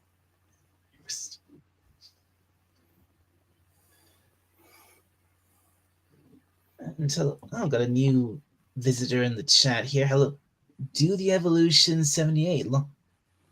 Hello. Long time no see, Dolly 451. How are you, my friend? I'm doing good. Doing good. Do the Evolution 78. I'm sorry. I'm sorry. I don't think I remember you. It's been sorry. Yeah, I apologize, but I'm. It seems like we met before, but I don't remember when. Sorry. Yeah. Oh dear. Wow. Garfield and Friends? apparently, yeah, he was in the old Garfield cartoon. Oh, okay. Cool. Well, yeah, there was this there was this cartoon called Garfield and Friends from the early 90s. Yeah. That was before the movies came out. Oh yeah, long before that. You mean like the live action film with Bill Murray? Yeah, that was long before those. Yeah. Yeah, Bill Murray and Jennifer Love Hewitt. Jennifer Love Hewitt. Anyway. Oh, I see. Did the Evolution 78. I understand. And hey, look who's here! Canadian Spider-Man. How you doing? Hey, Dalek. Can you hear me okay? Yeah. What time you got? Yeah, we can hear you okay, right, Fez? Yeah, no problem. Sorry. Yeah, it took a while. I'm at a remote location and I had to set everything up. I'm sort of running off. Yeah, not the usual setup, but I'm in my RV actually, and I'm very sorry to hear about. I mean, I'm happy to be on your stream, Dalek. It's been too long, but I'm sorry to hear. Yeah, no, it's been forever. It's been forever since you were here. It has, Dalek. Yeah. Yeah. Thanks. Welcome to my RV. in the Great White North of Puerto Rico. Yeah. Yeah, exactly. And since we're, might as well raise a glass to this gentleman as well. But Yeah. Oh J- yeah. it, James Earl Jones, yeah, Darth Vader, definitely. Hmm. Thulsa Doom. Mufasa. Um, Yeah. and if neither one of you have seen a family thing with Robert Duvall and James Earl Jones, it wasn't publicized or advertised very much. And Mhm. I mean, they're two legendary actors, and the two of them together, let me Yeah. tell you, add it to your list. It's. I was on the floor laughing when because they. I won't spoil it, but there's a couple of action scenes with Robert Mhm. Duvall and James Earl Jones where they get into it like Oh wow. fisticuffs, and Wow. I was laughing, but it's funny. Like it's meant to be funny, and laughing my ass off and seeing the two of them duke it Yeah. out. What's the name of it again? A family thing. Family thing. I know Yeah, why. I won't ruin it for you, but there's a lot of good things. Yeah, it's a good movie. Cool. And I don't. And you said I heard you say Christopher Lloyd just before I came in. He's okay, is he? So far, haven't Okay, heard good, anything to the contrary. good. Yeah. So yeah. As far as I know, he's still fine. Mhm. I mean, I Good. was just I wasn't saying I was just saying hypothetically Yeah. when you know. Of course. Um, wow. What's? I mean, you of course knew Right. him through as Mustafa. That was an incredible movie. As a Mufasa, series, you a mean? few of them. Yeah, Mufasa. Yes, there was at least a couple of them. In the Yeah. Lion King, yeah, Yeah. Yeah. of course. I mean that's definitely how I knew him best as Mufasa in the Lion King. Yeah. Yeah. I first heard of him in Star Wars, and then Dad remembered from that he was in Doctor Strangelove. That's Oh, actually I how didn't I see found that. out about that movie. Yeah, Um, Doctor Strangelove, or How I Learned to Stop Worrying and Love the Bomb. uh, uh, I gotta Let's say, see. Where is Conan the that? Barbarian Yep. with James Earl There it Jones was a is. big one too. There it is. Doctor Yep. Strangelove. Yep. Let's see. Yeah, that was his first movie. And 1960, not 1964. God, that thing's older than me by a year. Yeah, and me by 8. Let's Wow. Oh, hello see. to people in the chat. You've got quite the active chat going. Good. Yeah. I seem to at the moment. Do the Evolution 78 says anti-derivative Jill podcast in chat. I know her as well. Okay, Mhm. Spider-Man knows me too. Yep. He says hi there, friend, to the goddess, and he says I like James Earl Jones in the movie. Best of the best is Coach Frank Cuso. Great film. My favorite songs is "The Devil Made Me Do It" by the Golden Earrings. Mm. Golden Earring is a yeah. They did Radar Love. You know Yep. that song Radar Love? That's them. One of the Yeah, best Golden bass Earring. parts ever. Yep. Oh. Yeah, that's right. Conan. I love James Earl Jones as Conan's father. You know that was a good role. I enjoyed, but I haven't seen too many others with him in it. So I'm gonna have to I'm Yeah. gonna have to start watching some of these. Doctor Strangelove in particular. Yeah. And he was in Hunt for Red October. He had a small role, but a great one. Mm-hmm. And best of the Oh best, you yeah, say, eh? yeah. Okay. Didn't he play some kind of army general or something, or Admiral, yeah. admiral? Yeah. And very, Admiral very good. Admiral Greer. Greer. Yeah. Mm-hmm. Let's see. Best of the best, eh? Coach Frank Cusa. I'll have to watch that. I have heard of it. Yeah. I have heard of it. I might have even seen an advertisement for it. Yeah. And Field of Dreams, of course. Of course. Oh yeah, of course. Field of Dreams, of course. Yeah. He was That, that that's actually. that here. Yeah. That Let's see. he was a that was he, yeah, that was a really good movie for him. He did well with that movie, Field of Dreams. Yeah. It kept him in the spotlight and kept him in right in the A-list stars. Yeah. Oh, it's on now. Oh, it's on now. It's on now. Ah. If it's on, that means I could watch it. Yeah. Because obviously I'm looking. Because obviously it's showing like which streaming services the services it's available Mm-hmm. on here Yeah. in the UK. Mm-hmm. And this is a local service, or it was. I think it's now available in the US as well, but it's like I think it's like part of HBO or something. While over here, But you have while over here, it's part of Sky. I see. you've got the BBC over there, so why would you watch anything else?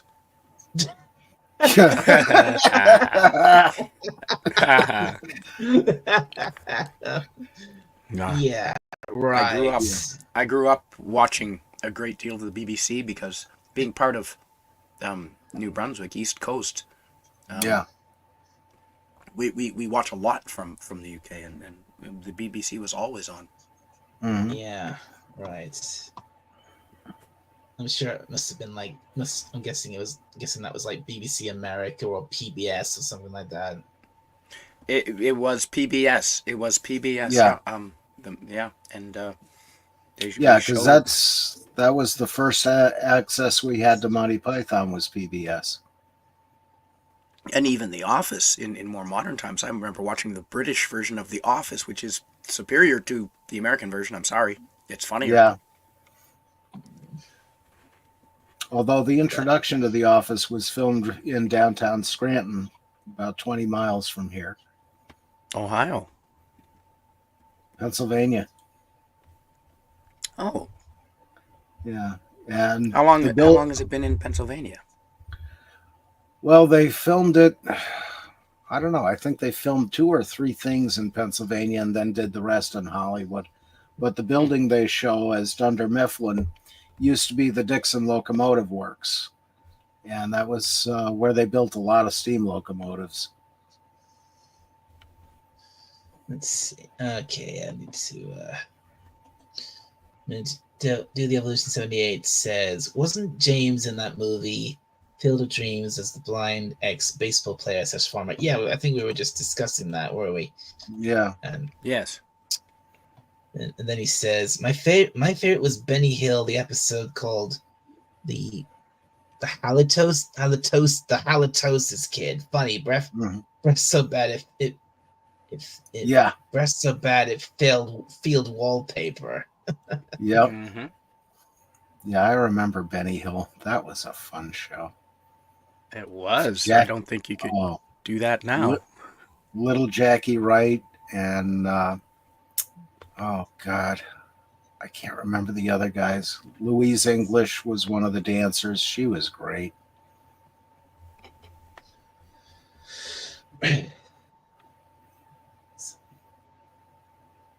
Look here. Fairy Tale Theater is the Genie of the Lamp and the Genie of the Ring. Well, oh, Fairy Tale Theater. Yeah. I see. It was a TV series, 1992 to 1987. I'm guessing this was a kids thing. Yeah, I think Shelley Duvall was involved in that.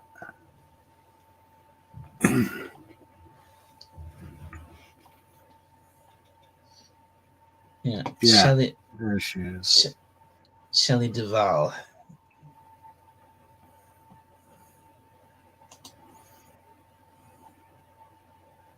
So how many films was James Earl Jones in? Do you know?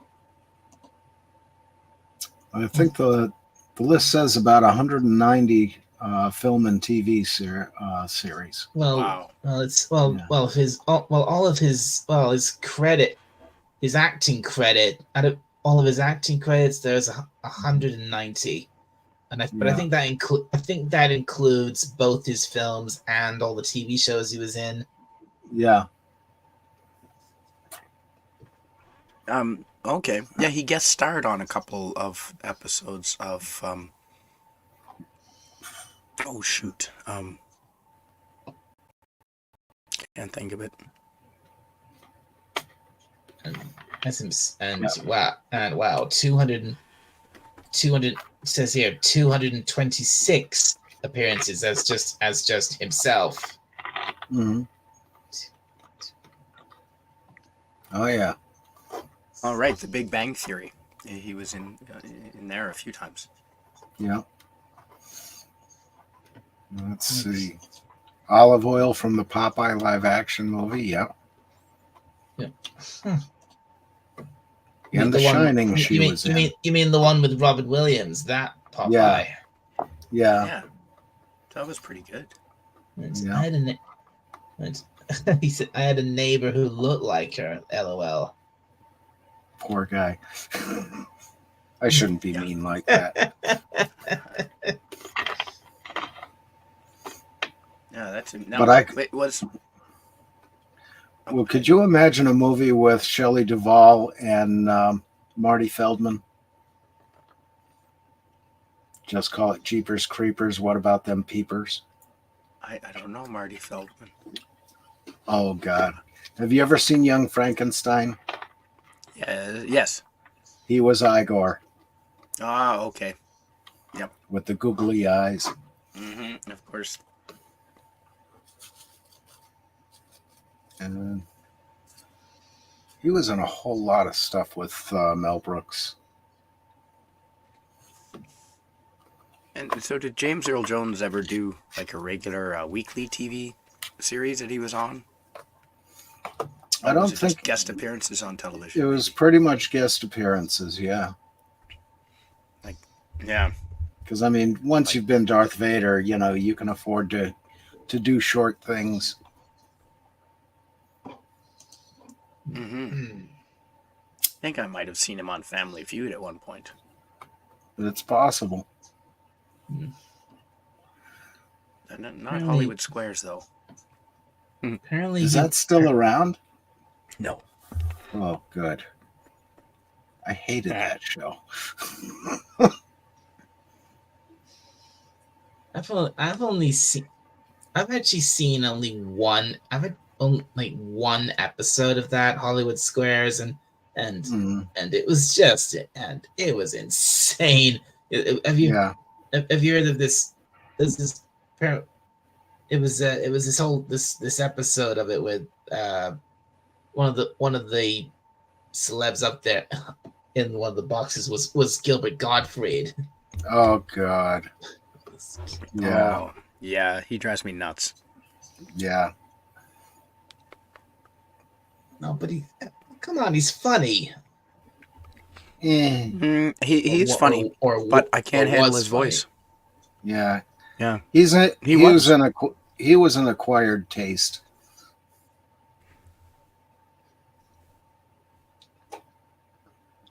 Well. Although he did do a good job as the parrot in that Aladdin movie, I think it was. Oh, yeah, he was. Yeah. He played Iago the parrot in That's Aladdin. The name. Yeah. That's the name. Yeah, he was good. He was definitely good as Iago. Yeah. I think it was in one of the Beverly Hills Cop movies. I think the second one. Oh. Mm-hmm. As the accountant.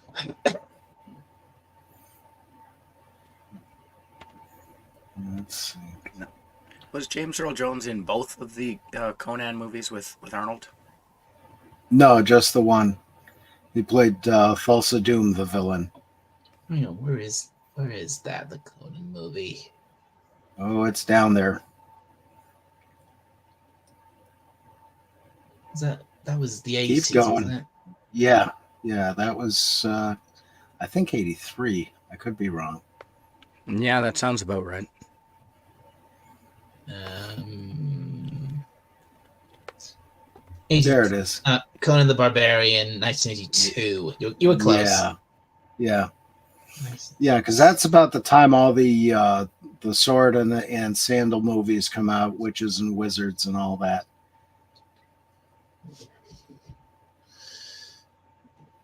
Hawk the Slayer was just before that. And then that was actually a TV movie with Jack Palance. Oh, wow. Yeah, it's cheese like you wouldn't believe, but it was a good flick.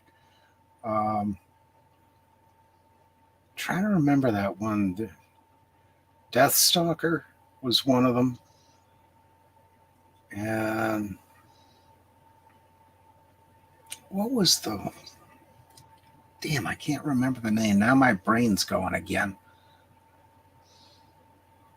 It's the one where Lee Horsley was the hero, and what's his name from Night Court? The tall guy was the villain. Richard Mall. Yeah, played Zusha the sorcerer. Yes, yeah. Ooh, he'd make a good villain. Well, Oh, that was the name of it, The Sword and the Sorcerer. Yeah.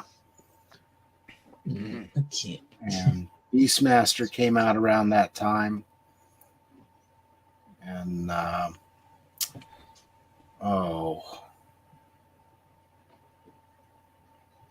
God, there were a whole mess of them. But that kind of set the tone for the 80s heavy metal music anyway. yeah, absolutely. Shelley, do the Evolution 78 says, Shelley Duvall in the movie The Shining is a classic. Jack Nicholson is beast. Yeah. Oh yeah, The Shining. Yeah. That's too scary for me to watch. I've never seen it. That's not it. Oh, God, you got to see that. It's awesome. I've seen clips. That's enough. Thanks. And sorry, that's also, that's not how you spell Iago. It was E. I think it was like E. I think it was like I think it was like IAIGO. E-I-E-I-O. Old MacDonald had a movie. No, or was it just or was it just A? No, it was probably IAGO or something like that. Yep. Anyway, Beverly Hills Cop 2 Cindy How do you say it? What? Cindy Bernstein? Sydney. Yeah, Sid. Oh, Sid. Oh, Sydney. And damn, my mouse just died. Yeah. Yeah, that was Gilbert's role in Beverly Hills Cop 2. It was fitting for him, but he was. I can see why they chose him for that role. Yeah. I should have looked up how. I should have looked up how old he was before I started this. Added the years to the ticker before I started. The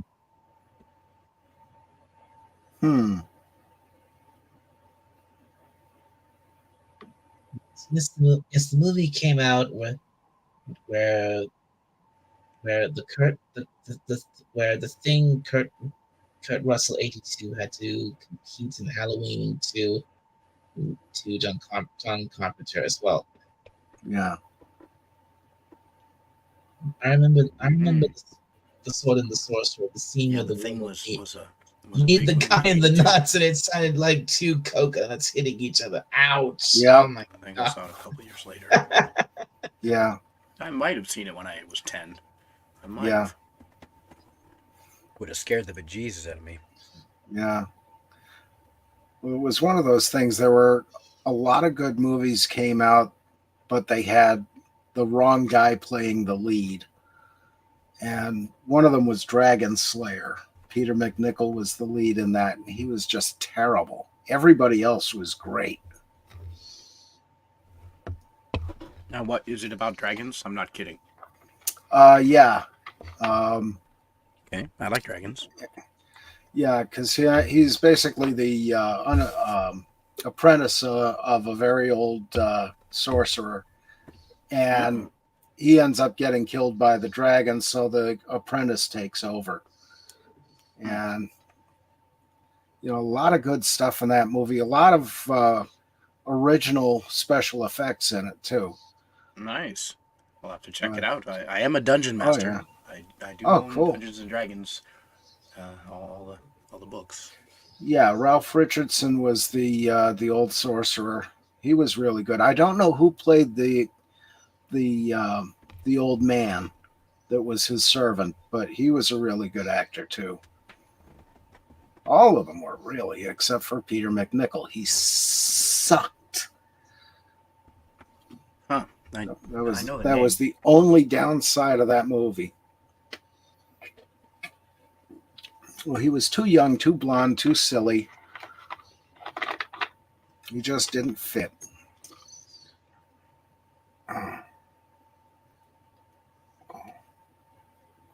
There it is. But I can't remember the one. Yeah, it was Beastmaster. Tanya Roberts was in also.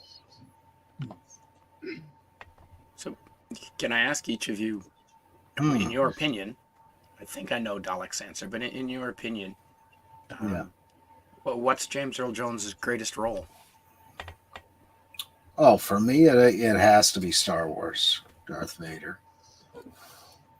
That was the one that kicked the door open. Right. Yep. Well, as a firefighter, you go into any firehouse in the country when they're doing air pack training, and the first time the rookie puts the mask on, you're always going to hear, "Luke, I am your father," because it sounds very much like through the breath screen. Yeah. Huh. I want to say, I might say Field of Dreams. Yeah. I might say Field of Dreams over Darth Vader. And I'm sorry to say that. Nah. I mean, that's the thing. He was a very varied actor. He could do almost anything. The story of the faithful Wookiee. Oh, good God. How much have they milked Star Wars for real? Yeah.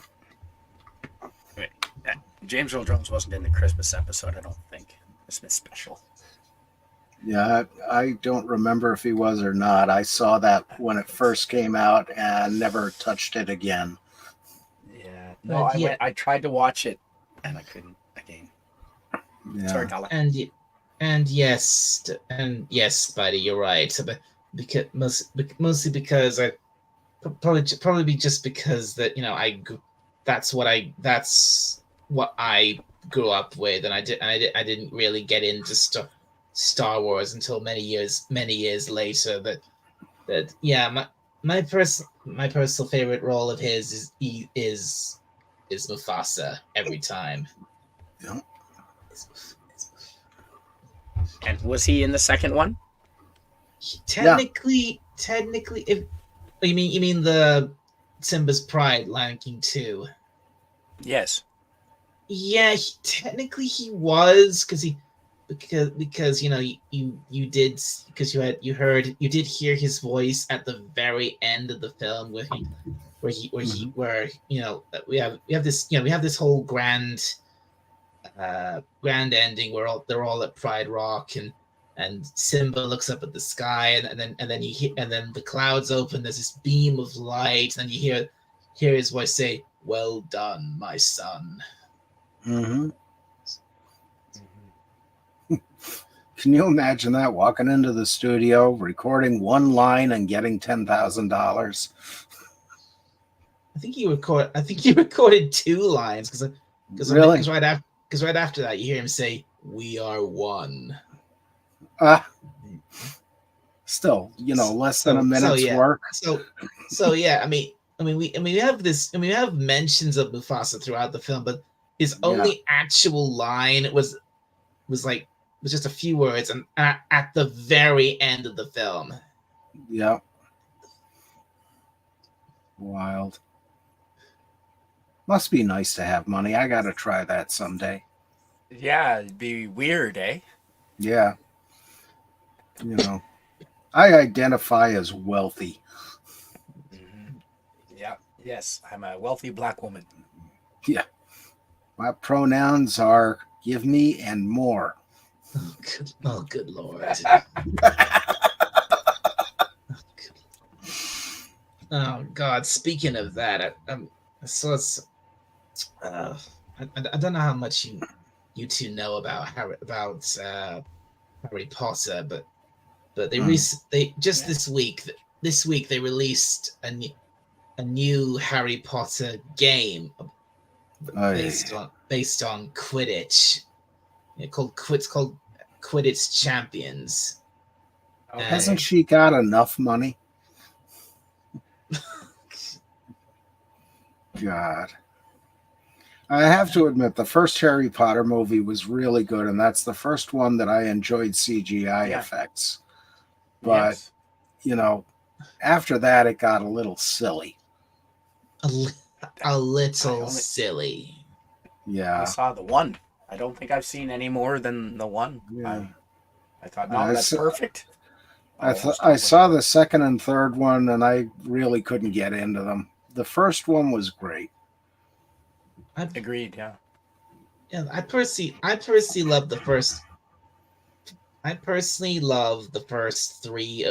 The first three of the movies, depending on even though they made quite a few differences in Prisoner of Azkaban, but nothing too egregious. So and overall, I think it was still good. But but then Goblet of Fire came along, and my God, they butchered the story there.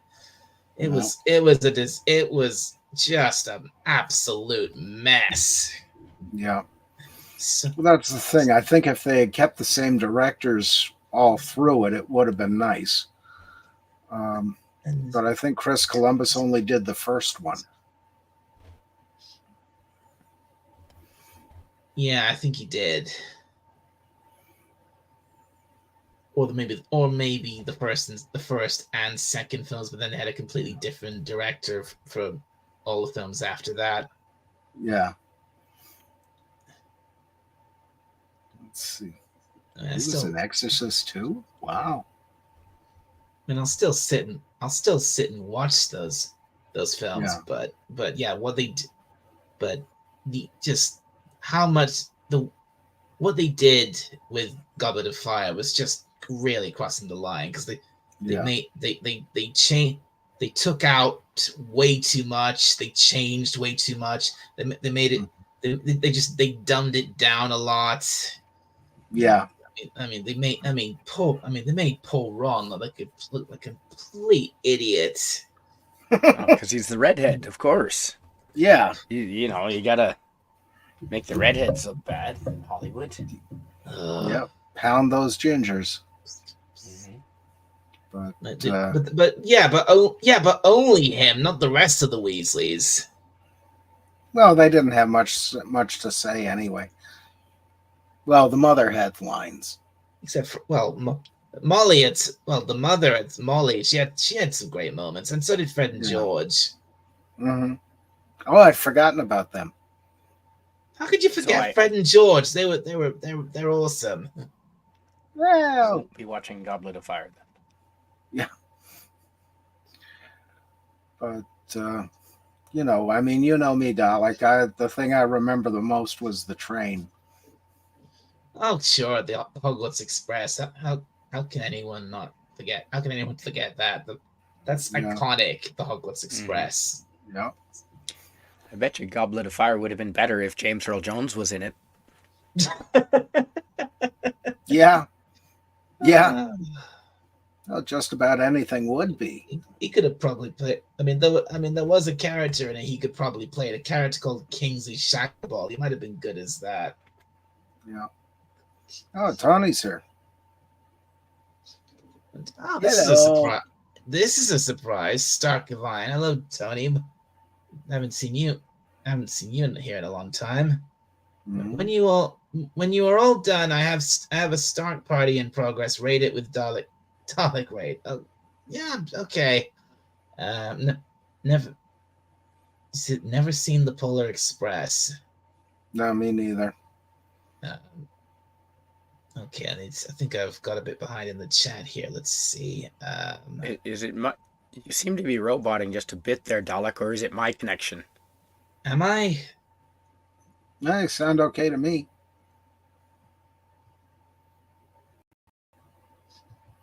Do I sound okay? Yeah. Yeah, it could be my connection. It might not be the connection. It might just be me.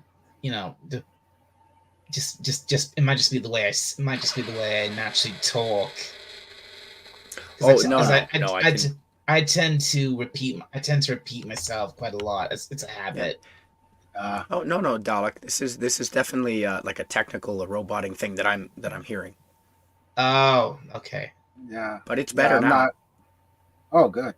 Well, I think I think it must be at your end because John can hear me. Okay. Yep. Yeah. No, I am in And a I, remote and I location, can so yes. and I can hear you fine.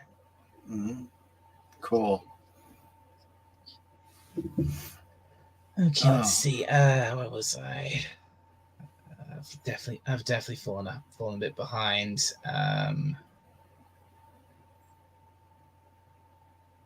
Let's see. Do you think? Come on, this is tricky without a proper mouse. I love that. Okay, Legata Sleechanai says, I love that castle chase scene. Great music and the expression on the hero's face at each turn. LOL. Oh.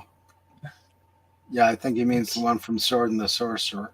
The Sword and the Sorcerer. Then Duty Evolution 78 says, Dragon Slayer, best looking dragon I've seen, and it still hold up today. Absolutely. Nice. Absolutely. The score is awesome as well. Mm-hmm. Right. Beastmaster, Portal of Time, Blue Chunks. Yeah, that was a later movie. Right. Star Wars, then House of Doom. Yep. Right. Conan the Barbarian, the Riddle of Steel. Yes. Right. Then they said to the guys each night, the women in that film looked beautiful. Yep. Thumbs up from the goddess. Mm-hmm. Oh boy. You know what? Shit. Disney owns the rights to use James Earl Jones' voice for any future Star Wars movie productions. Lame. Yeah, I know. I've heard that. Yeah. Of course, we had, at some point Disney might not be there anymore, so there. Yeah. I'm hoping Disney goes goes completely out of business. Yeah. Well, they're doing a good job so far. Yeah. They're trying. Yeah. Well, I hope they don't. Yeah. Well, it would be nice if they came back with all new management and, get back to reality and normality. But I don't see that happening. Yeah, I'd love to see them hire fans like people in our YouTube family. That's it. That's it. People who understand what it was all about. Yes, and love the love the product. Yeah. And of course, get the Disney family back in there where they belong. Agreed. I think Roy Disney was the last one, and it was his daughter, I think, sold it.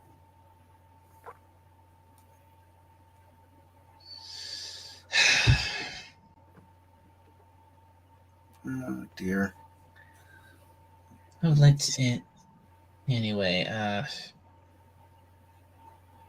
did not.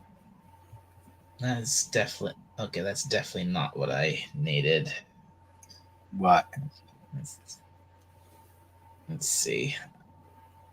No, I would like. Okay, so he said. So do the other 78 says. I would like to the game. What? Harry Potter. Yeah. Drugs, women, and a magic wand to use during a hilarious adventure across the United States on a road trip. Oh, F off. No way. Yeah. F.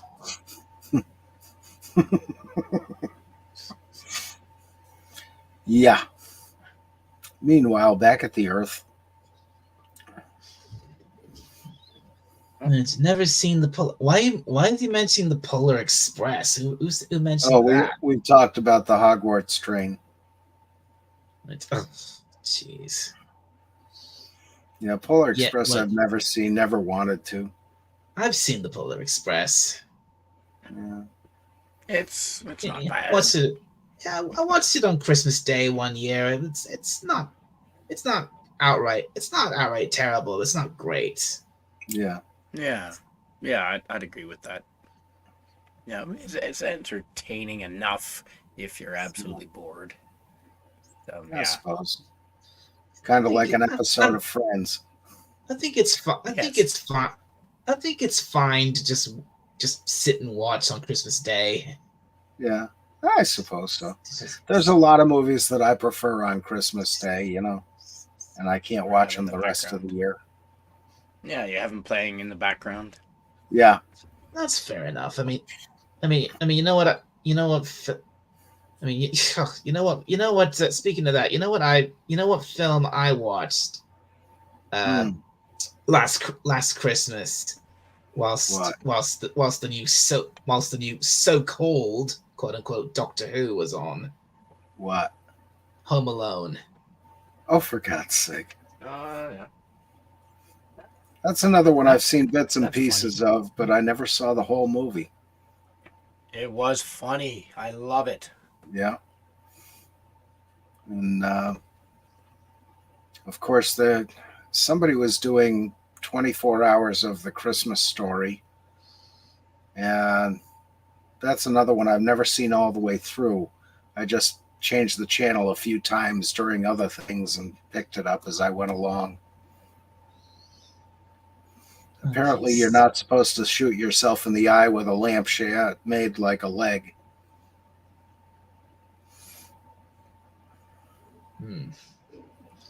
So we got a couple. Yeah. Fade to Starkavine. Face it, you want me in your chat, eh? Okay. Oh, look. Oh, Moines is here.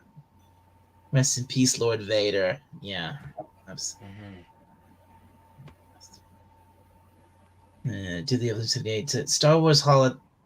Oh God! Star Wars Holiday Special got 2.2 star review. Proof that Star Wars under Disney's dead. Yeah. Sure, whatever. That was. Yeah. I get it. Sick of hearing this. Yeah. Look, I know it's true. I'm just sick of hearing it.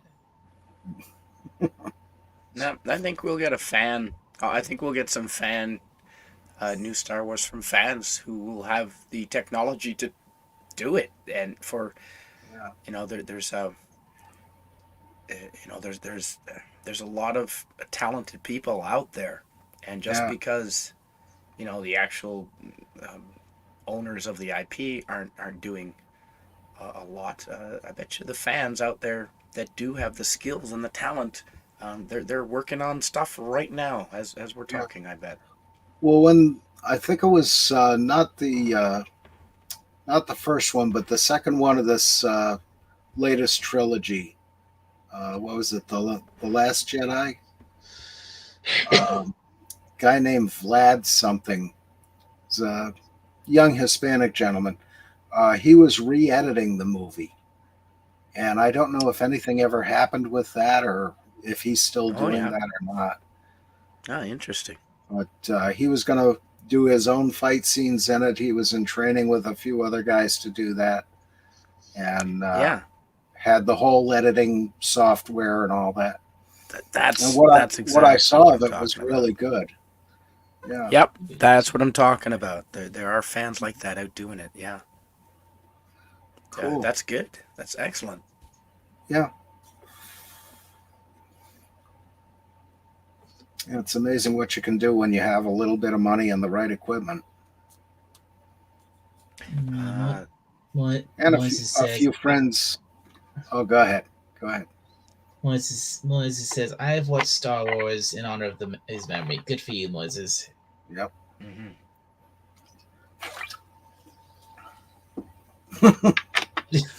Yeah. The Last Jedi. The Trash. Great White Hope. The You Great White script. Hope. You Yep. script a James line, Earl Jones was in. Birdcage. Mhm. Yep. I wouldn't even wrap fish in it.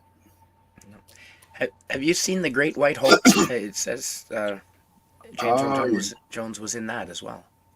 I think that's a yeah. That boxing was movie.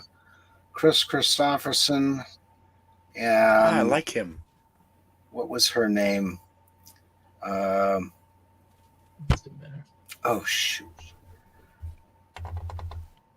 She's a gay icon that lives out in California, Oh, God. Malibu.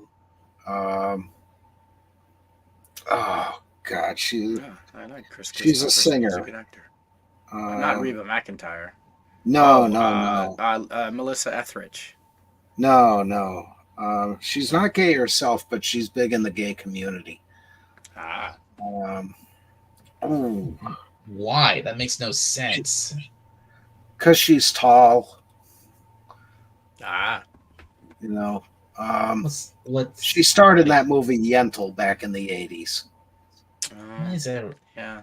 Can someone tell me? Can someone tell me why literally everything's a community now? It's ridiculous. Yeah. Mhm. Oh, hi, Nemesis of Eden. Hello and Hi welcome. there. Hello. Yes, hello to Nemesis of Eden. Nice to see you. This is a pleasant surprise. I haven't seen you forever. She says, "Hail, you beautiful beings." Oh. Well, I'm Yeah. reasonably cute. Well, I was 40 years ago. Mm-hmm. Now I'm just in profile. No, I never saw Yentl. Was never really got into it. Yeah, I Chris can't remember. Christopherson, awesome in Blade. Yes. Agreed. Yep. Darn right he was.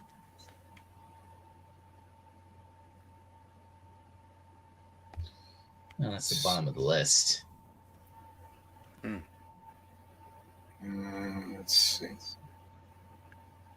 Barbara Streisand, that's the one. Oh yeah. Now I shall purge her from my phone forever. Yes. Oh boy. Yeah. So there's that. Mecca Streisand. Yeah. South Park did pretty good with that. Yeah. I don't know why I can't remember her name most of the time. I think it's because I hate her. Yeah, it's not exactly someone who's in the spotlight nowadays. Yeah. I think her last big thing was complaining about helicopters taking pictures of her home. Show it up. Maybe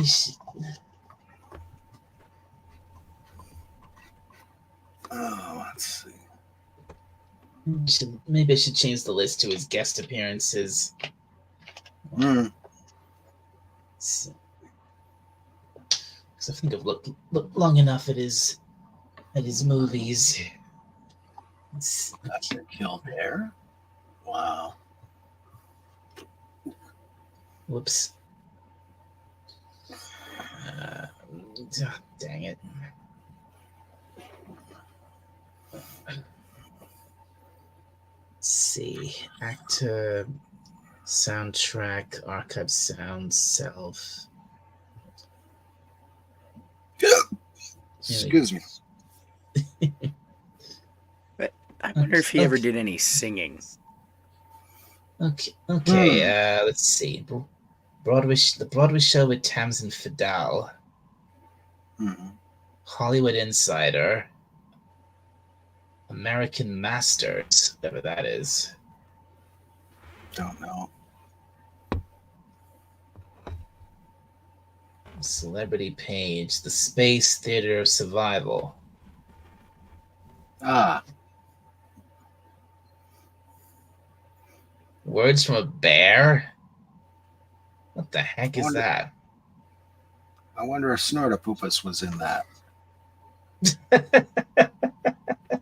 I bet you he's got a copy of it. Maybe he was. Yeah, I would like to see that. Snortopoopas the movie. Yep. Snortopoopas meets Winnie the Pooh. Yeah. Okay. Let's see. How Shakespeare Changed My Life. Be interested to see that. I am a fan of the Bard. Yep. Me too. Nice. Been down to the London Theatre District. And, that was incredible. Yeah, I'll bet that. Who is it? There's an actress who rebuilt the Globe Theater, Oh, wow. Oh, good. and her Oh, name that's is fantastic. Zoe. I can't remember her last name. Her first name is Zoe. But Oh, that's excellent. yeah, I would like to have seen that, but with what's going on in London, I don't think I'll ever get there. It used to be my favorite city in the world back 20 years ago. Yeah. Oh, boy. Strangely enough, we have a local Shakespeare group in Tunkhannock, about 20 miles from here. Nice. Well, we I'm did not have. surprised. I haven't heard much out of them the last couple of years. Of course, with COVID and all that. But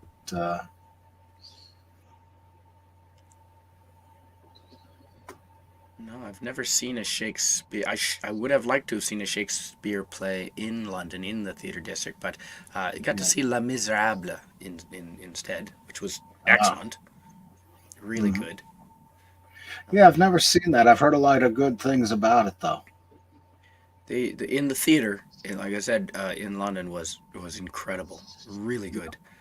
I've seen the Russell Crowe movie. It's pretty okay. But Yeah. I mean, nothing like a live play, and I wasn't, wasn't really into. I'm not really a theater going kind of guy, but Yeah. there in that location. Good Lord. He appeared on the One Show. Bloody hell. Oh, What's that? Good. Oh my God. Jeez. The One Show is how do I put it? It's like a I'm not sure how to describe it. It's on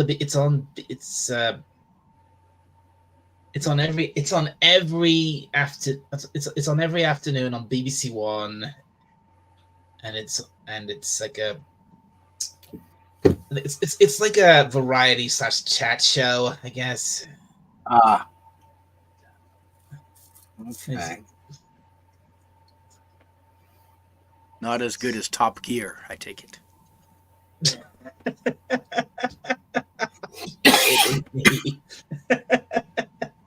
Yeah. So I like those three guys. guys. Yeah. Now, have you ever seen the reduced Shakespeare Company? Speaking of another, speaking of them, speaking of those three, there's at the end on this Friday. We're going to we're going to be getting the final episode of the Grand Tour on Prime Video, and it's not just the end of the series; it's also the end of it's the end of those three working together as a trio. Really? Yeah. Wow. No, they've been doing it a long time. They must be ready to kill each other. Yeah. Yeah. They have been doing it a long time, and now they've just. But after Friday, after the last episode of the Grand Tour, that'll be it. They'll have gone their separate ways for good. Wow. 22 years they've been working together. You know, all the years on Top Gear and others, and the Grand Tour, and probably some other things. But after yeah, that's it. But that's pretty much. But that's it. They've split up. It's all over. Yeah. Well, after 20 or more years, yeah, I could take out my guest stars or co-stars.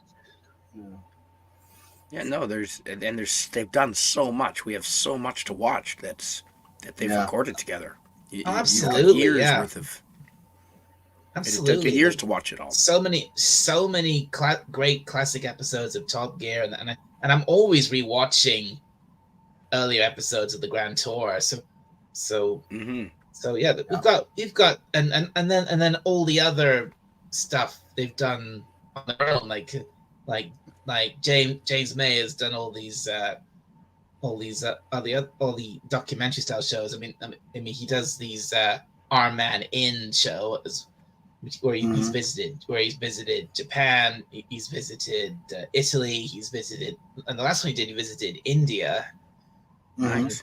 And Clarkson, he's been doing motoring journalism way before he did Top Gear.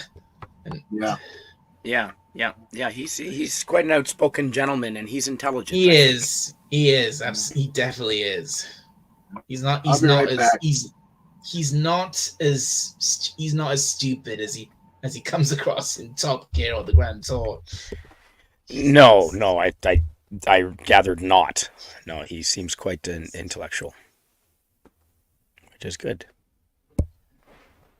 But yeah, like I said, this last episode of the Grand Tour is the very last thing they worked on together.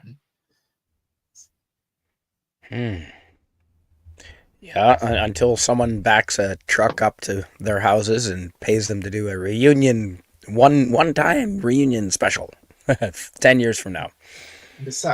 Yes, maybe, but if you had a truckload of money, maybe.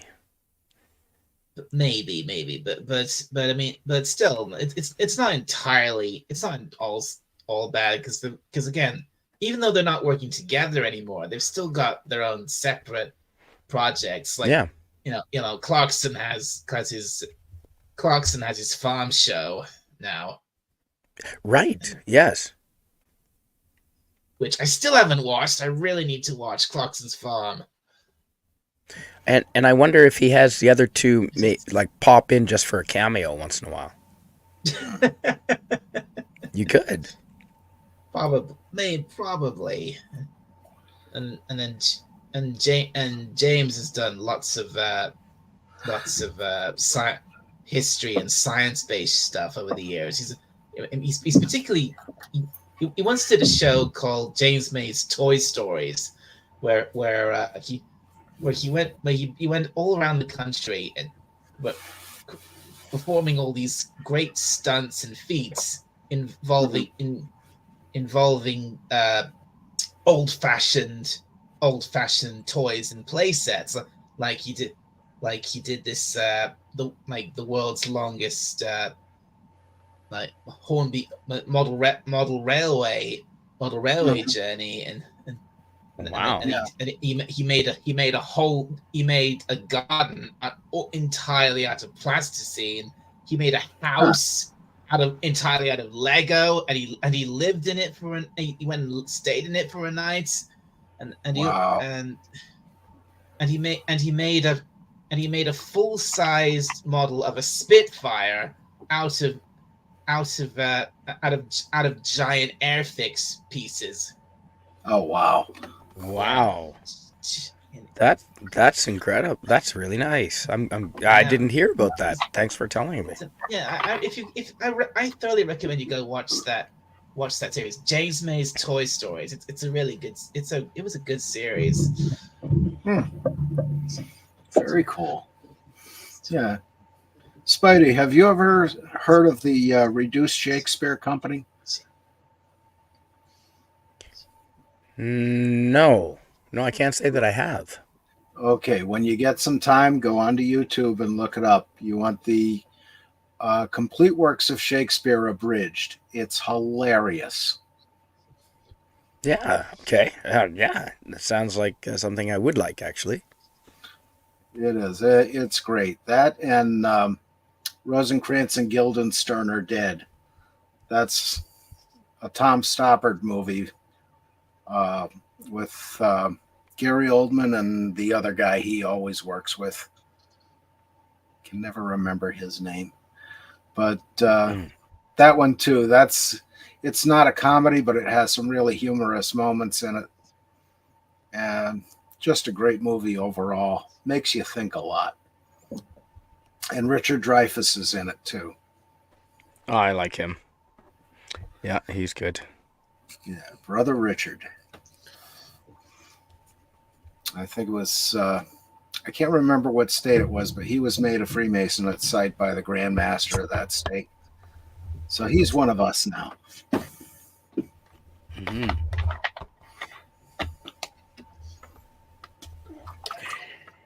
Oh, Yeah, no, I do enjoy it. let's see. Where is? Oh, there it is, Sesame Street. You were looking. Of course. You were looking Yep. for Sesame Street. Yes, I remember when Sesame Street was good Yes, me too. back in the good old days. Yeah, there's a video on YouTube that chronicles the progress, the progression. Yeah, yeah, because there was that and the Electric Company right after it, and then Mr. Rogers, I think, before or after it. But that's kind of the stuff I grew up on as a little kid. Channel 4. Yeah. Channel 4. Channel 4 used to show Sesame Street on early morning, early morning on a Saturday or on a Sunday, I think it was. Yeah. Mm-hmm. Yeah, we had it every day after school.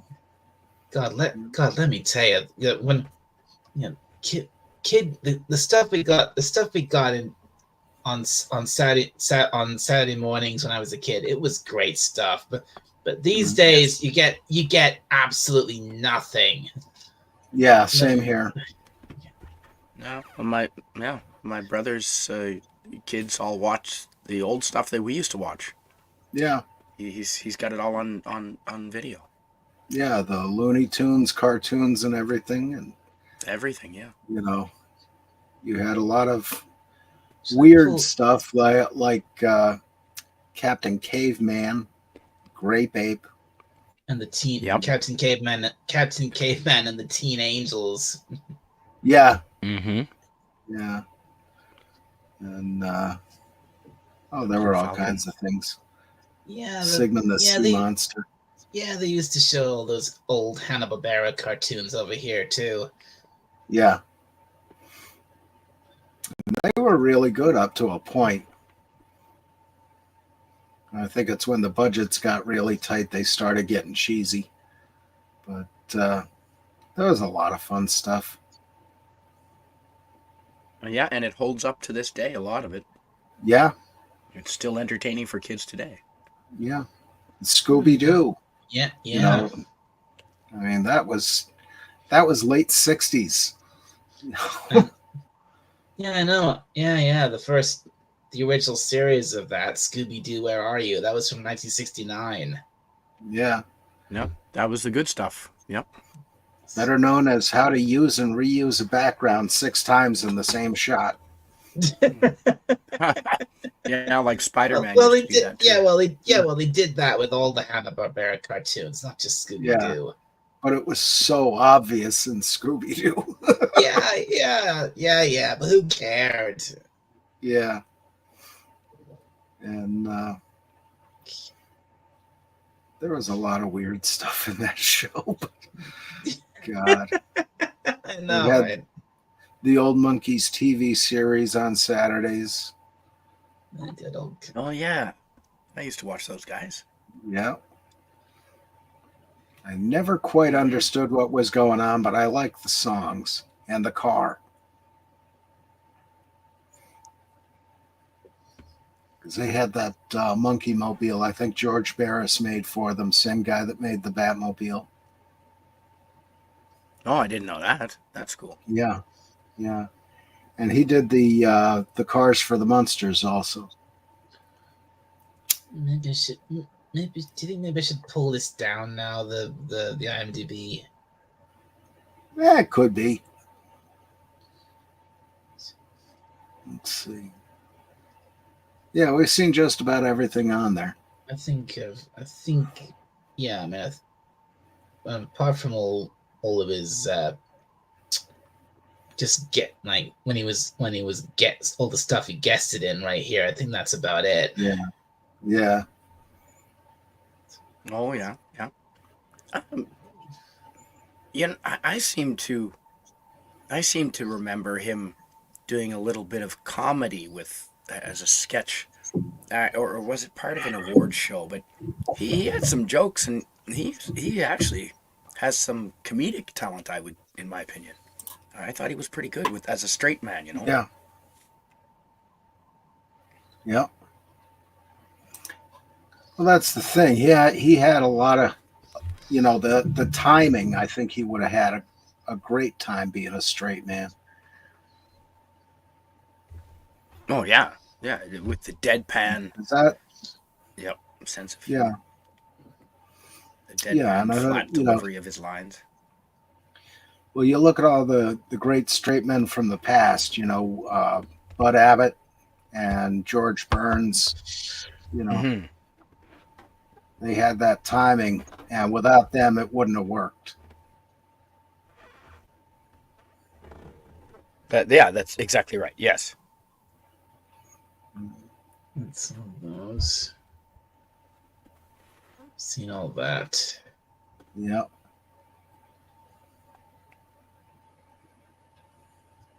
Star Wars Episode 275: The Search for More Losses. What? Yeah. I'm excited to see what's going to be coming out. Ooh. Yeah. Yeah. With What? like I said, the fans are building stuff. Yeah. Fans are making stuff. Oh, I just liked how they do the image with the Darth Vader helmet there. Yeah. Star Wars 531: We Hate Money. I had a friend of mine does a Lego build, and he did the Darth Vader helmet for I think that took hours, like 3 hours, just the Wow. helmet. And There's Steve all the hasn't pieces done it yet? well, I think it was him, yeah, and they're all Was it black, Steve? so it's yeah, I think it Oh, was.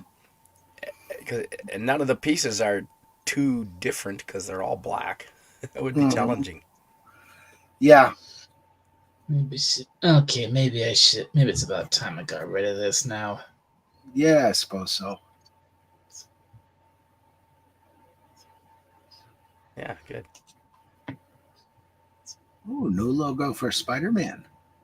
Very good. Yes, the Comic Relief Crusader, who has just recently hit 1,000 subscribers, I believe. Mhm. Congratulations, Mike. Yeah. The Comic Relief Crusader, who I've met in person.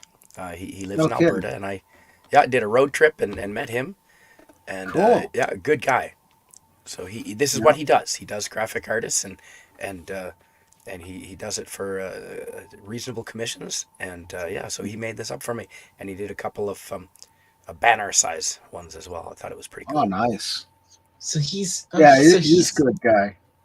So he's hit 1,000 subscribers as well. Yeah, just Raymond recently, just hit I it think so. Saturday. Because Raymond hit 1,000 on Saturday Oh, he did. during Jessica's. Yeah.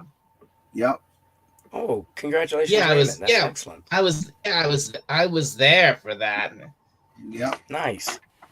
Oh, good. Well, yeah, you know what? He's consistent, and Yeah. that's what'll do it is consistency. Yep. Same with the Comic Relief Crusader. You know, every Mm-hmm. Tuesday and Friday. Yep. Yeah, a lot more than me. Oh yeah, no, I can barely manage to find time to put one stream a week together. And he's Mm-hmm. doing two, at least, and Raymond does quite a bit. He's on fairly often. Yeah, Oh, that's good Wednesdays for and Raymond. Saturdays. Yeah. Good for Raymond. That's Yeah, excellent. And then every Wednesday and every Saturday. Oh, yeah. And then Fett Oh, started nice. doing some streaming too. Um, I think he's done Yes. three streams, and two of them were over 10 hours. Yes. Yeah, and with a lot of participation.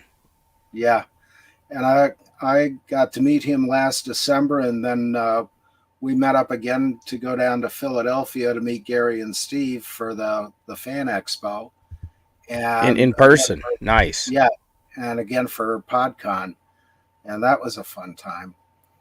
And Yeah. he's a really good guy. You know, for all the stuff he's been through in his life, he's a really good guy. Yeah. Yeah, I believe that.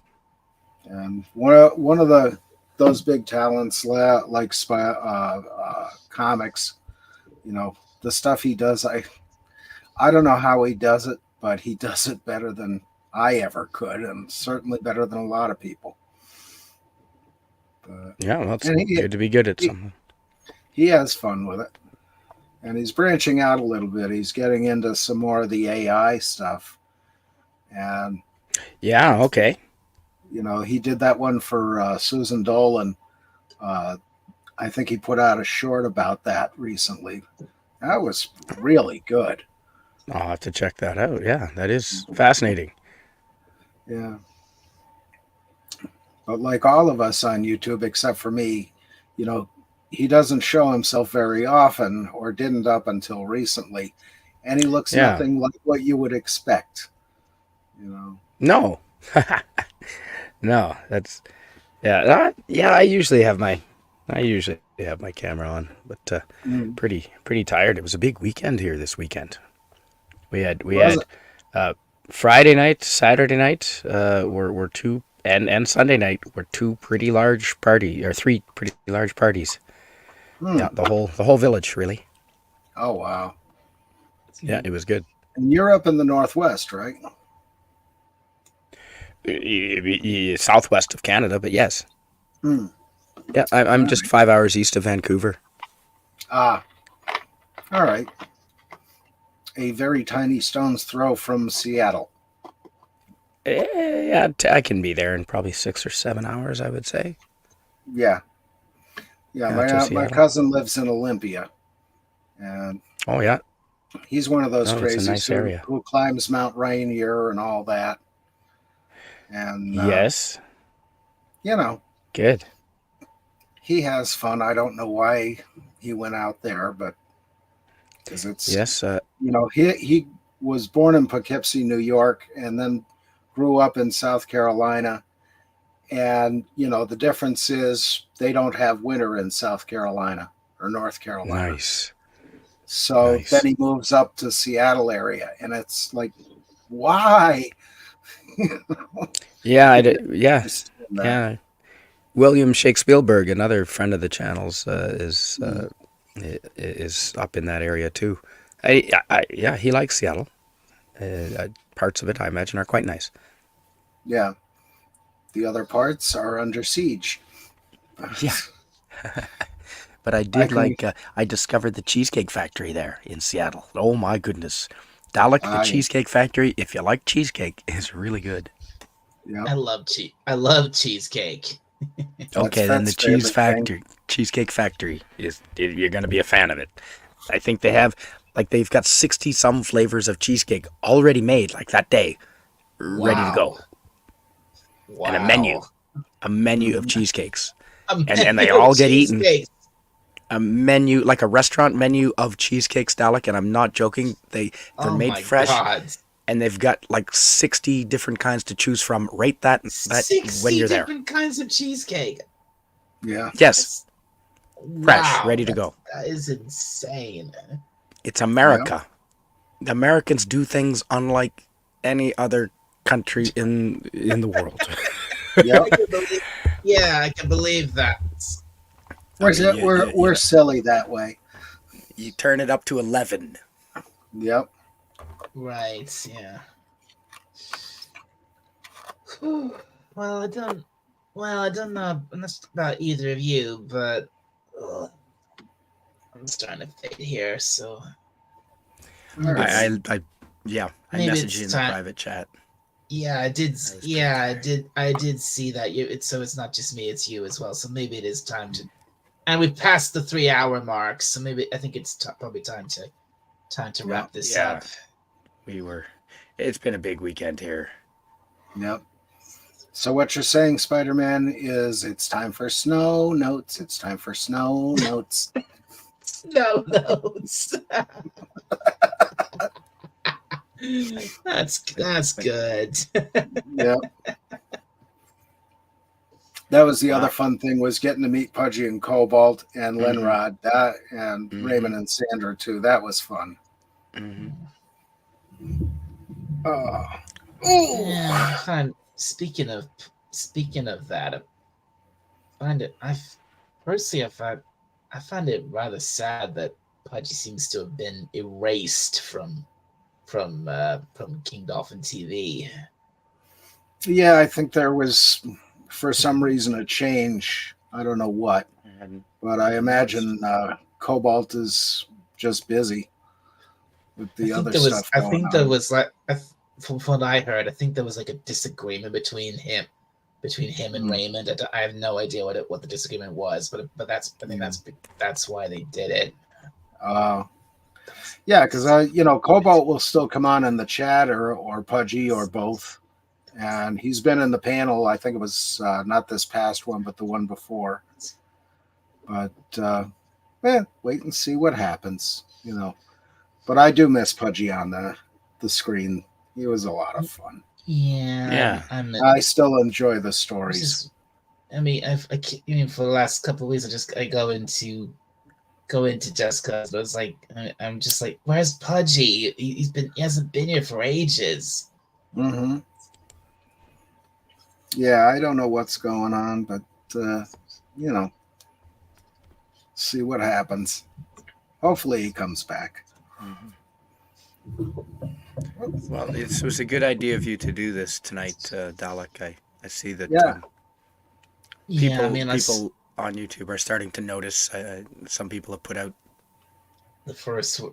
Yeah, the first one to do it, I saw was Admiral Teague, and I tried going into his. I tried saying something in his chat. He either couldn't see me or he completely ignored me. Yeah. Well, you'll have this. Doing this. Well, thanks for having me on. And I can guess why he would ignore me, but I'm not going to go into that here. Yeah. No dramas. No. Yeah, R.I.P. James Earl Jones. I guess I'm gonna have to go watch a couple of his movies tonight as I go to bed. Probably sounds like a nice idea. And anyway, there's a couple of other chats I need to need to read here before we wrap up. So he says, "Well, do the Evolution 78 says, what do they mean when they call something the Barbra Streisand effect?" And litigious just below that answers perfectly. And then he says, "I like the movie The Bear. Cocaine Bear was funny too." Good Lord. And then the Goddess Legion I says that the Streisand effect is an unintended consequence of attempts to hide, remove, or censor information where the effort instead increases public awareness of the information. Yeah, that's a good one. Love it when that happens. Yep. Yeah. Anyway, that's I think that's basically everything. So I think all that's left for me to do is just say